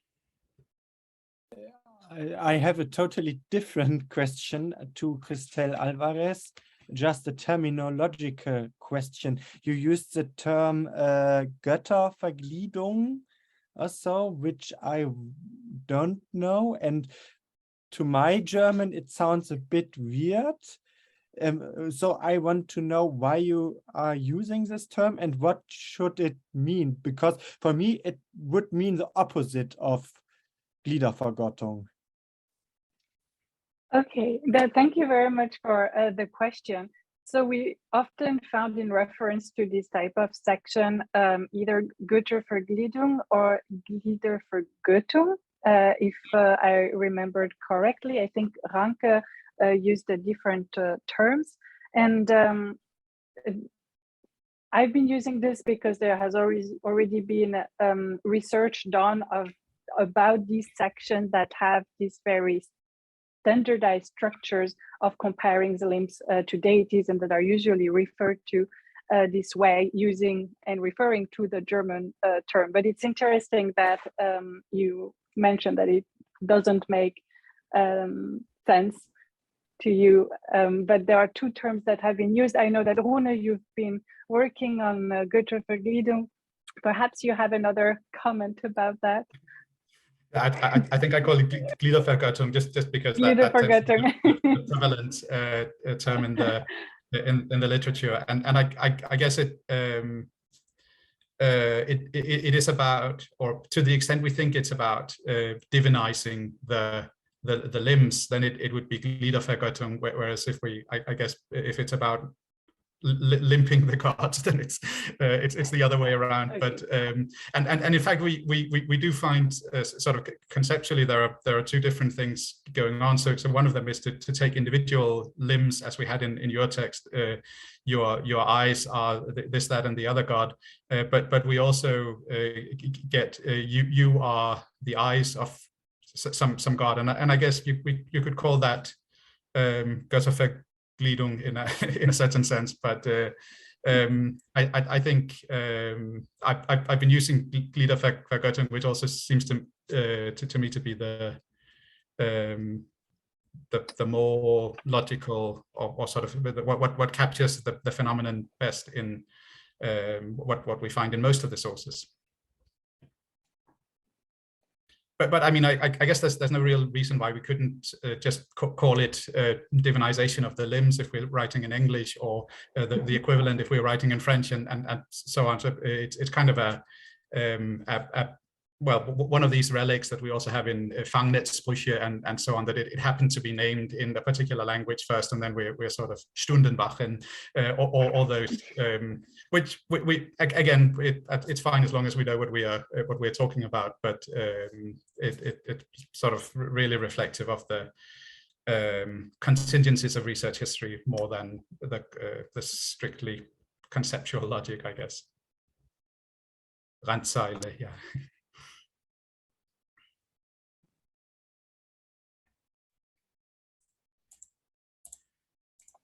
All right. I think one thing that we could talk about, since we're thinking about these questions both in terms of the groups, so these substreams or inside the mainstream, or minor streams outside the mainstream, but we're also thinking about these phenomena and these case studies within the context of a conference of mortuary variation. So it might be interesting, and we've been touching upon this in a number of different ways already, but to think about how the different case studies relates to that common theme, variability and variation. And I sort of talked a bit about this after each of your presentation, how I see the connections to the to that main theme, and perhaps that's something we could discuss. So one of the things that immediately comes up when we're thinking about variation is that we need to explain the variation that we find. So it very quickly becomes a question not just of describing variation, but also of thinking about the causes of variation. Indeed the relevance of that variation. What does it mean for whatever questions we're interested in? And I think, as I see it, and obviously do correct me if you think I got this wrong, but I think the papers tend to fall in a few different categories in this regard. So we've seen examples where what looks like variation at the surface is actually concealing or masking a deeper lying continuity. So we saw that in Anna Landborg's paper, where what looked like a completely different phenomenon, where you're not identified with a god but with a natural phenomenon, actually turned out to have the same underlying purpose to it.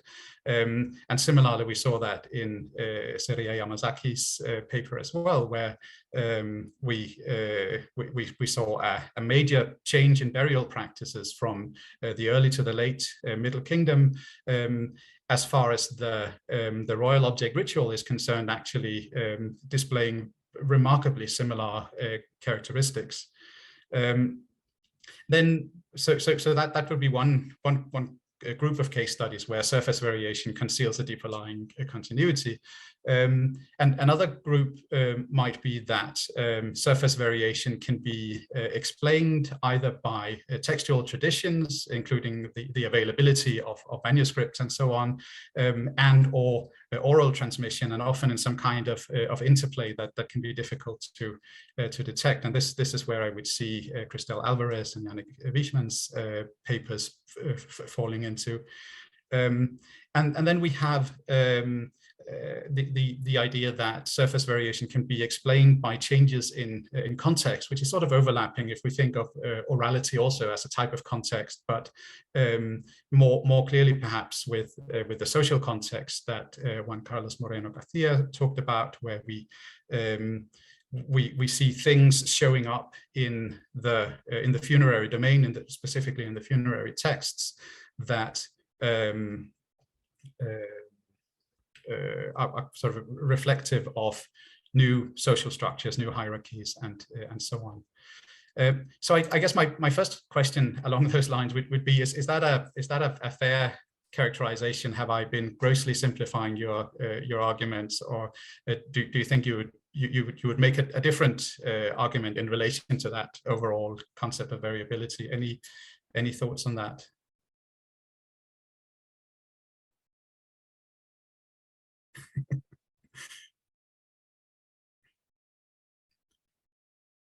All right, I guess no one is deeply offended by by this characterization. So I guess one question that we could then ask is whether those distinctions that are sort of built into that characterization would hold up to closer scrutiny, or could we nuance the vocabulary, and might that help us understand how case studies can relate to the overall theme? So in particular, in the idea that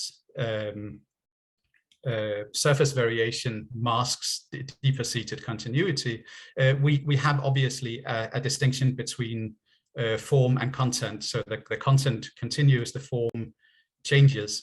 And as I noted, that tends to hold up when we are looking at a specific question. So if we're looking at the royal object ritual, we can see that the instantiation of that ritual, whether in the object friezes in the early Middle Kingdom or in the Osirification burials in the later Middle Kingdom, is similar. And in the same way, if we're thinking about the purpose of the transformation spell or their underlying structure, then it doesn't matter hugely if we're dealing with a god, or if we're dealing with a non-personified natural phenomenon. But if we take that idea further and think, especially perhaps in relation to the kind of material turn that we saw yesterday, having an influence, for instance, in Angela and Julia's papers, that changing the form will inevitably have some sort of consequences on the content. So that's sort of a long way to arrive at a question that I would like everyone, but perhaps especially Seria and Anna to hear their thoughts on. What does change? What is the difference between expressing the royal object ritual in the object friezes versus expressing it through concrete objects? Or what does change? How are the transformation spells different that have a god versus those that have a natural phenomenon? Any thoughts on that? I realize there may not be any one answer. Yes, Seria? Thank you for your comment, and I'm not sure that can answer your question, but I think it is related to the social and the political background, because rituals are needed to support the stability of the state even now. So ancient times rituals had a religious meaning, of course, and also it is possible that the rulers used rituals to support their government. So in the case of my study, the main point of this change is that while many private individuals had coffins with object friezes showing the objects for the royal object ritual during the early Middle Kingdom, but only royals and those with high social status during the late Middle Kingdom had access to the real objects associated with the royal object ritual. So I cannot say for certain why this happened, but I guess there was a kind of strategy by the ruler to display social differentiations anew, but I need more supporting evidence. Thank you. I think that's definitely relevant, that sort of broader social context that really shows some significant changes both in funerary culture and elsewhere during this period. Yes, Anna? Yeah, I just thought I should continue the commentary here. No, I totally agree with you that it's the same underlying, because of course the purpose and the goal with these spells are actually the main thing. the difference if it is a god or not, or as you also know, how much description we have of that particular god or bird, because also that varies a lot. So I guess we sort of have a kind of scale actually in process in not being the rubric not reflecting something that you can identify with, but going for the goal to something that you can really identify with, and there's a long description of wings and tail and whatever. So I guess it's not this or that, it's a long scale, and they are somewhere on it, these spells, also differing in length, or as Joachim mentioned before, when you just have a part of a spell representing more, how much is enough? Is it just a little bit? But I mean, it's of course not either or. We have everything on on the scale of it. Is my opinion. Yeah, I think that makes a lot of sense. And as you showed, some of these texts don't even have the explicit identification in the text itself. So it's really just the rubric that would even make us think that this is a transformation spell in the first place. If the rubric hadn't been there, or if that rubric had been added to another spell, we might have thought about it differently. But of course, that's the way it is when we're using these indigenous classifications, which I think has definite advantages. Yes, Juan Carlos. Yes, perhaps there is also an aspect of I don't know how to call it, perhaps formality, because I think it was Stephen Quirk who talked about another aspect of the official and formal culture of the Middle Kingdom. It was the fact that, for instance, officials presented themselves, use some kind of titles in very formal objects, for instance, stelae and so on.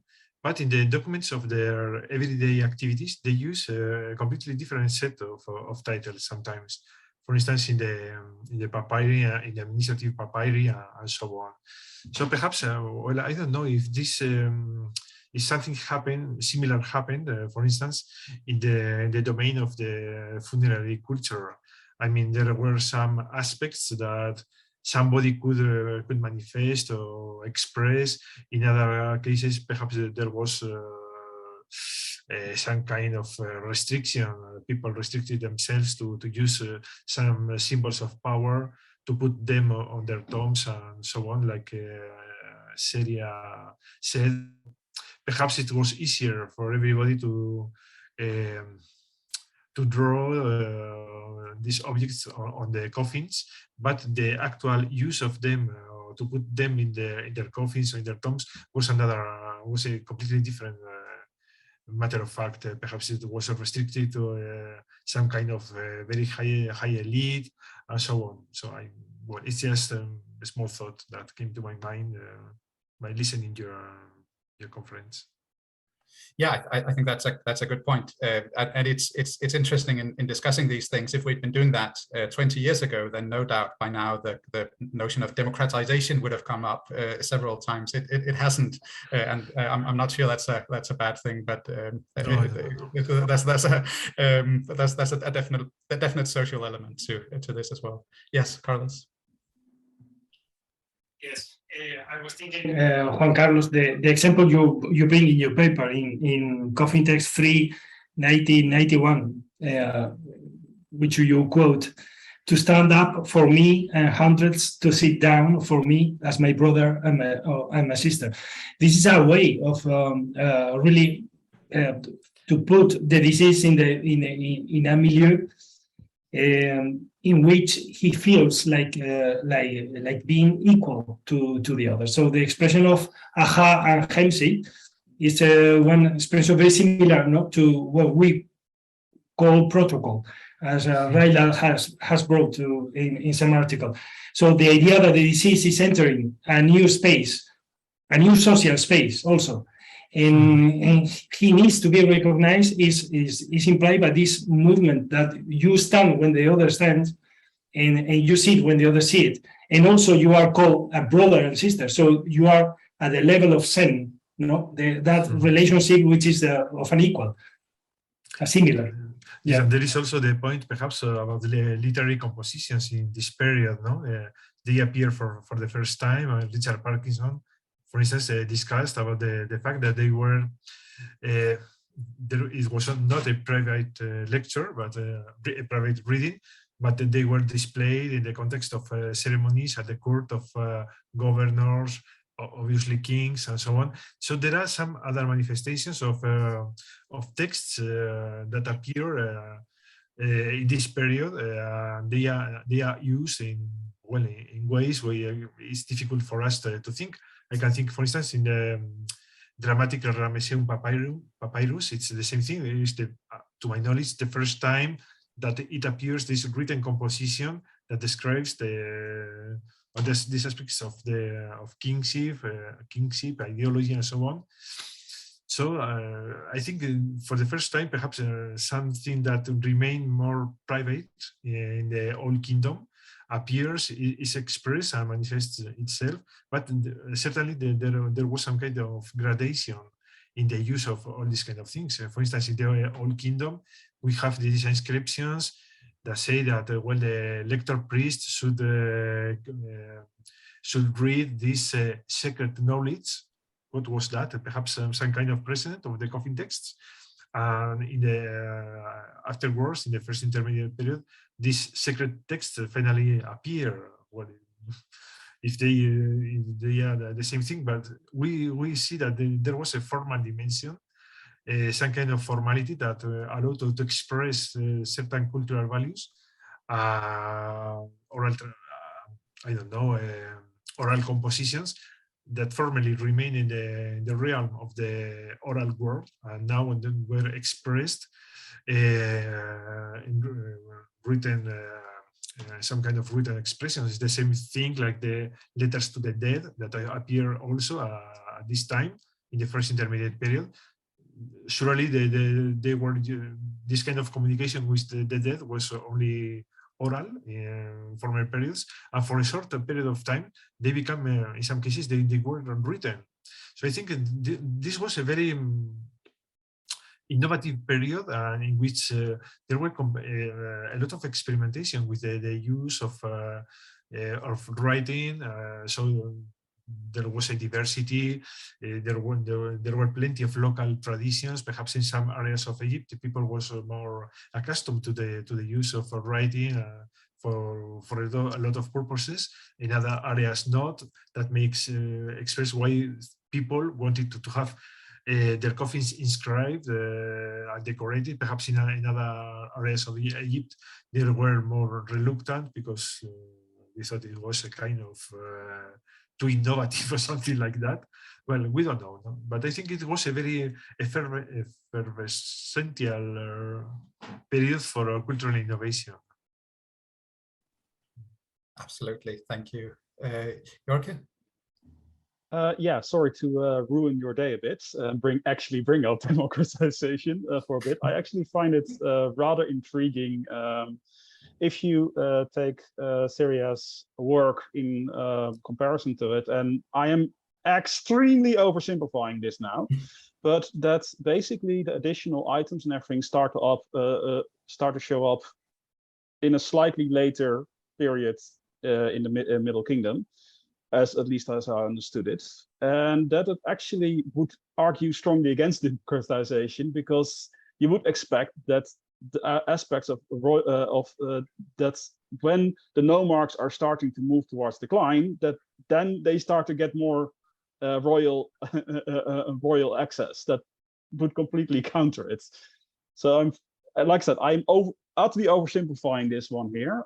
So there's probably much more complexity to it, but I do find it interesting that it seems that the further development of with actual items inclusion, that it actually happens when you would expect that the king would even draw more and more power to himself when he's actually reducing the power of the nomarchs to begin with. So it's a bit interesting. Indeed, and I suppose the sort of flip side of rejecting a traditional framework like that might be that we are then sort of reluctant to even take up the questions. And obviously there are some very interesting questions of social development, and as we've seen today as well, changes in social hierarchy and things like that that are definitely there. They're just not well captured by the old model of democratization. All right. Well, as you might expect, I also had a big and probably, strictly speaking, impossible question for the other half of the of the speakers today, where again I classified them as having to do with explaining variation based on context in a quite broad sense, either the changes in social structure and social hierarchies, or the availability of manuscripts, of textual transmission, and or the interplay of orality. One thing that strikes me here, and this is a problem we're always laboring under, I think perhaps especially when dealing with these periods, it's sort of a classical post-processual critique, namely that we tend to describe these things as if they're happening automatically. That there are no agents, there are no people making decisions here. Sometimes we talk about in Angela's paper, for instance, yesterday we did get people in there making choices to bring their points across. But when we are invoking these kind of very large scale questions, we do tend to get quite impersonalized narratives. So my question would be, do you think there's a room for individuals? That's a loaded way of putting it. What role might individual agency or individual choices have played in the phenomena that each of you talked about? So this is one color. So you've sort of talked about this already a bit with the at least the social classes of the people involved. But any thoughts on bringing the individual into analyses like the ones you've proposed? Or should we even try that? Maybe not. Yes, well, I think it's a very difficult question, but we are dealing in any case with a very kind of specific kind of knowledge, this kind of ritual funerary texts, if we limit our analysis to the coffin text. So I think that perhaps it will be more productive to analyze them in the context of local workshops. I don't know how to deal with them, but we see these kind of things, for instance, in the production of stelae, statues, and so on, how there are different traditions that produce this kind of material in Egypt during the Middle Kingdom. Then perhaps why not? There was some kind of local traditions in the production of these ritual texts and so on. For instance, Asyut seems to have been a very powerful cultural center in this respect. Perhaps there were others in other areas of Egypt, but I find some kind of difficulty to think that perhaps an individual could make the choice to talk to a scribe and say, well, inscribe me this spell and that other in my coffin. I think that it was perhaps different. It was more a choice of a reduced group of specialists that could adapt themselves and so on. And perhaps the individual had, in fact, little to say, just give me a nice decorated coffin. But which was the choice made perhaps by these priests, with which kind of sources they used, which kind of local traditions left their mark in their spells, in their choices, and so on. I don't know. Perhaps, well, I don't really know. No, I think that's a good point. That's on the one hand, that's sort of the epistemological question that it's difficult to if not impossible to answer, but that's also a methodological question that actually perhaps these questions are best answered at a different scale than that of the individual. Christelle?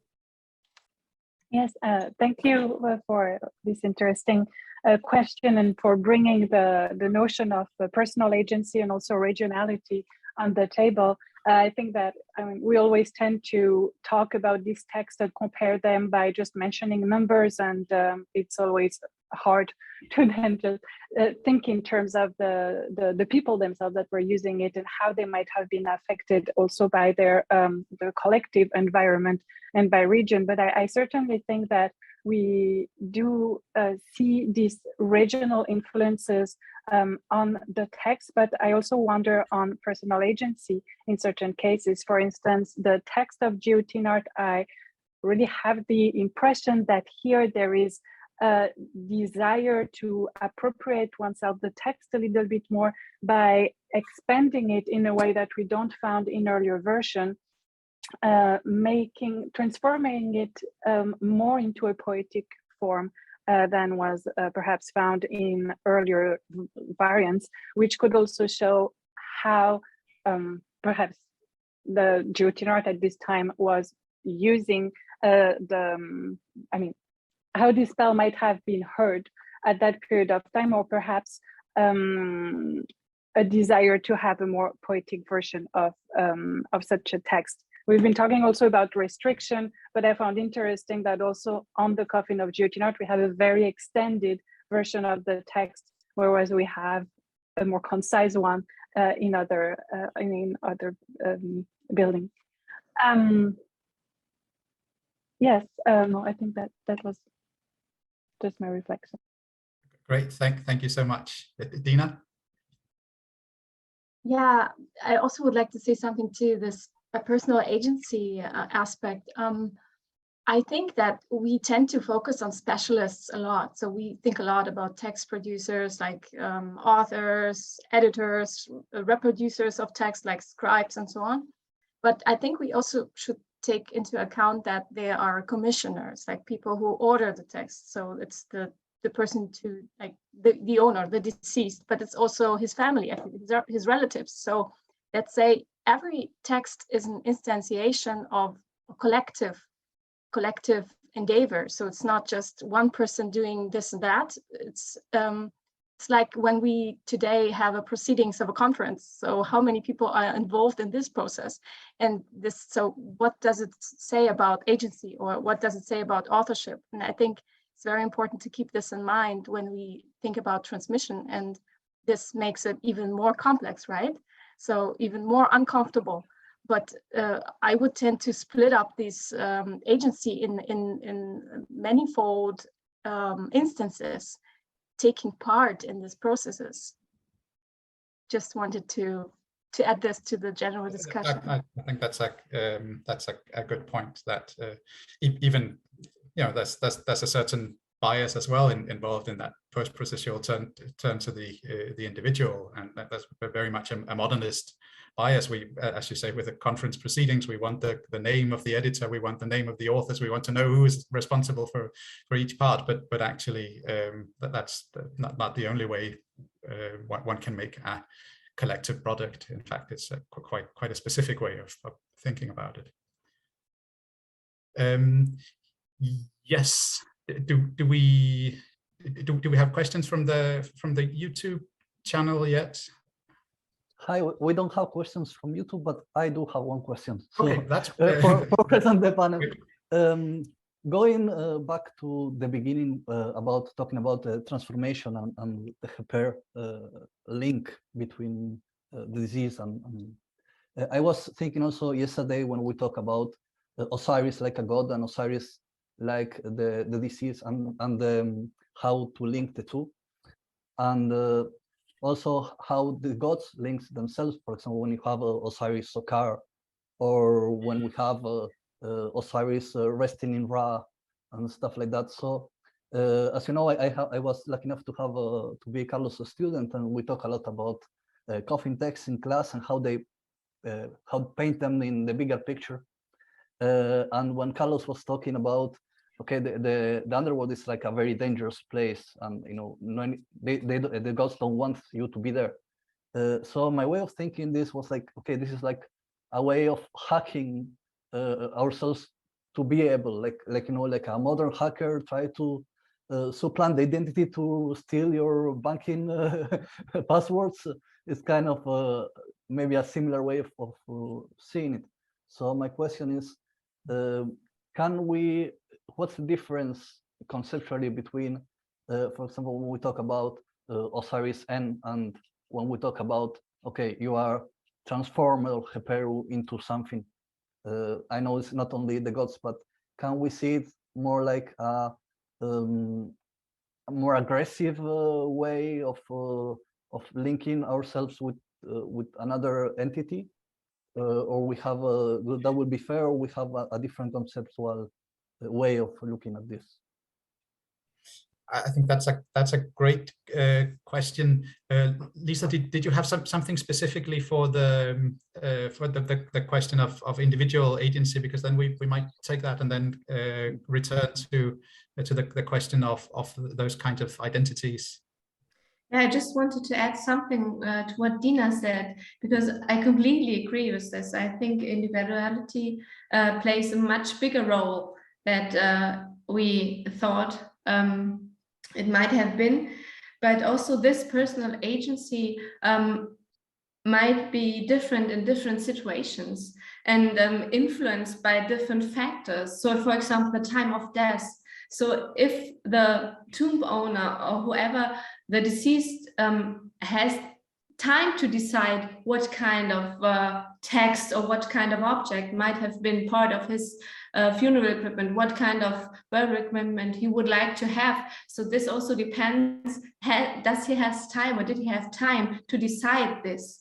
And also it depends on his knowledge. So for example, the priests that were buried from the Middle Kingdom, that were buried around the Teti pyramid, they might have been much more knowledge about the texts that were also present in the Teti pyramid. So persons like this might have had more influence, or would also like to have more influence to their burial equipment than, for example, someone else who might not have so much knowledge about the religious texts. So I think also with view to personal agency, we have to keep in mind that a lot of factors might have influenced the situation of death, and also the situation in which the burial equipment and so everything what depends to the funeral has to do. Yeah, absolutely. I think that's definitely worth bearing in mind as well, that we're dealing with people with different access in one sense or another to the kind of knowledge that's required to create these things in the first place. So I'm very mindful of the time. We have about 5 minutes left, so we want to return to the question of those shifts in identity, transformations, and whether there is an aggressive, a notion of aggressiveness in that sort of appropriation of the powers or even identities of gods. Any thoughts on that?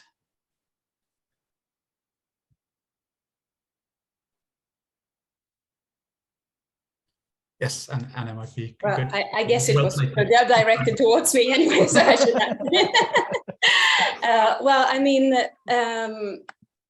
it depends what you, of course, different people see what is actually meant with Osiris, and if you take it as meaning that someone has Osiris-like qualities or more towards that, I guess we definitely can compare it. And I guess we're going back to what I said also about the scale of how much identification it is, maybe.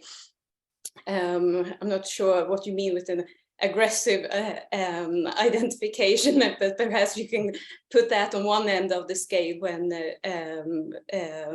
but as you said with hacking, yeah, in a way, because what is taking place sometimes is when they identify themselves with a certain god, they then also get a position in the afterlife, and since a lot of other things is about, for example, eating with the gods. If you are a god, you're already sort of in that position, you can also be placed, as I mentioned, kinship, for example. So taking that role or behaving in that way, as you were suggesting earlier, translations, is sort of ensuring yourself a place with that. So in a way, yeah. But as I said, I think it's a scale. If we can compare it completely to Osiris N or not, I'm not entirely sure. Maybe someone else has better comments about that.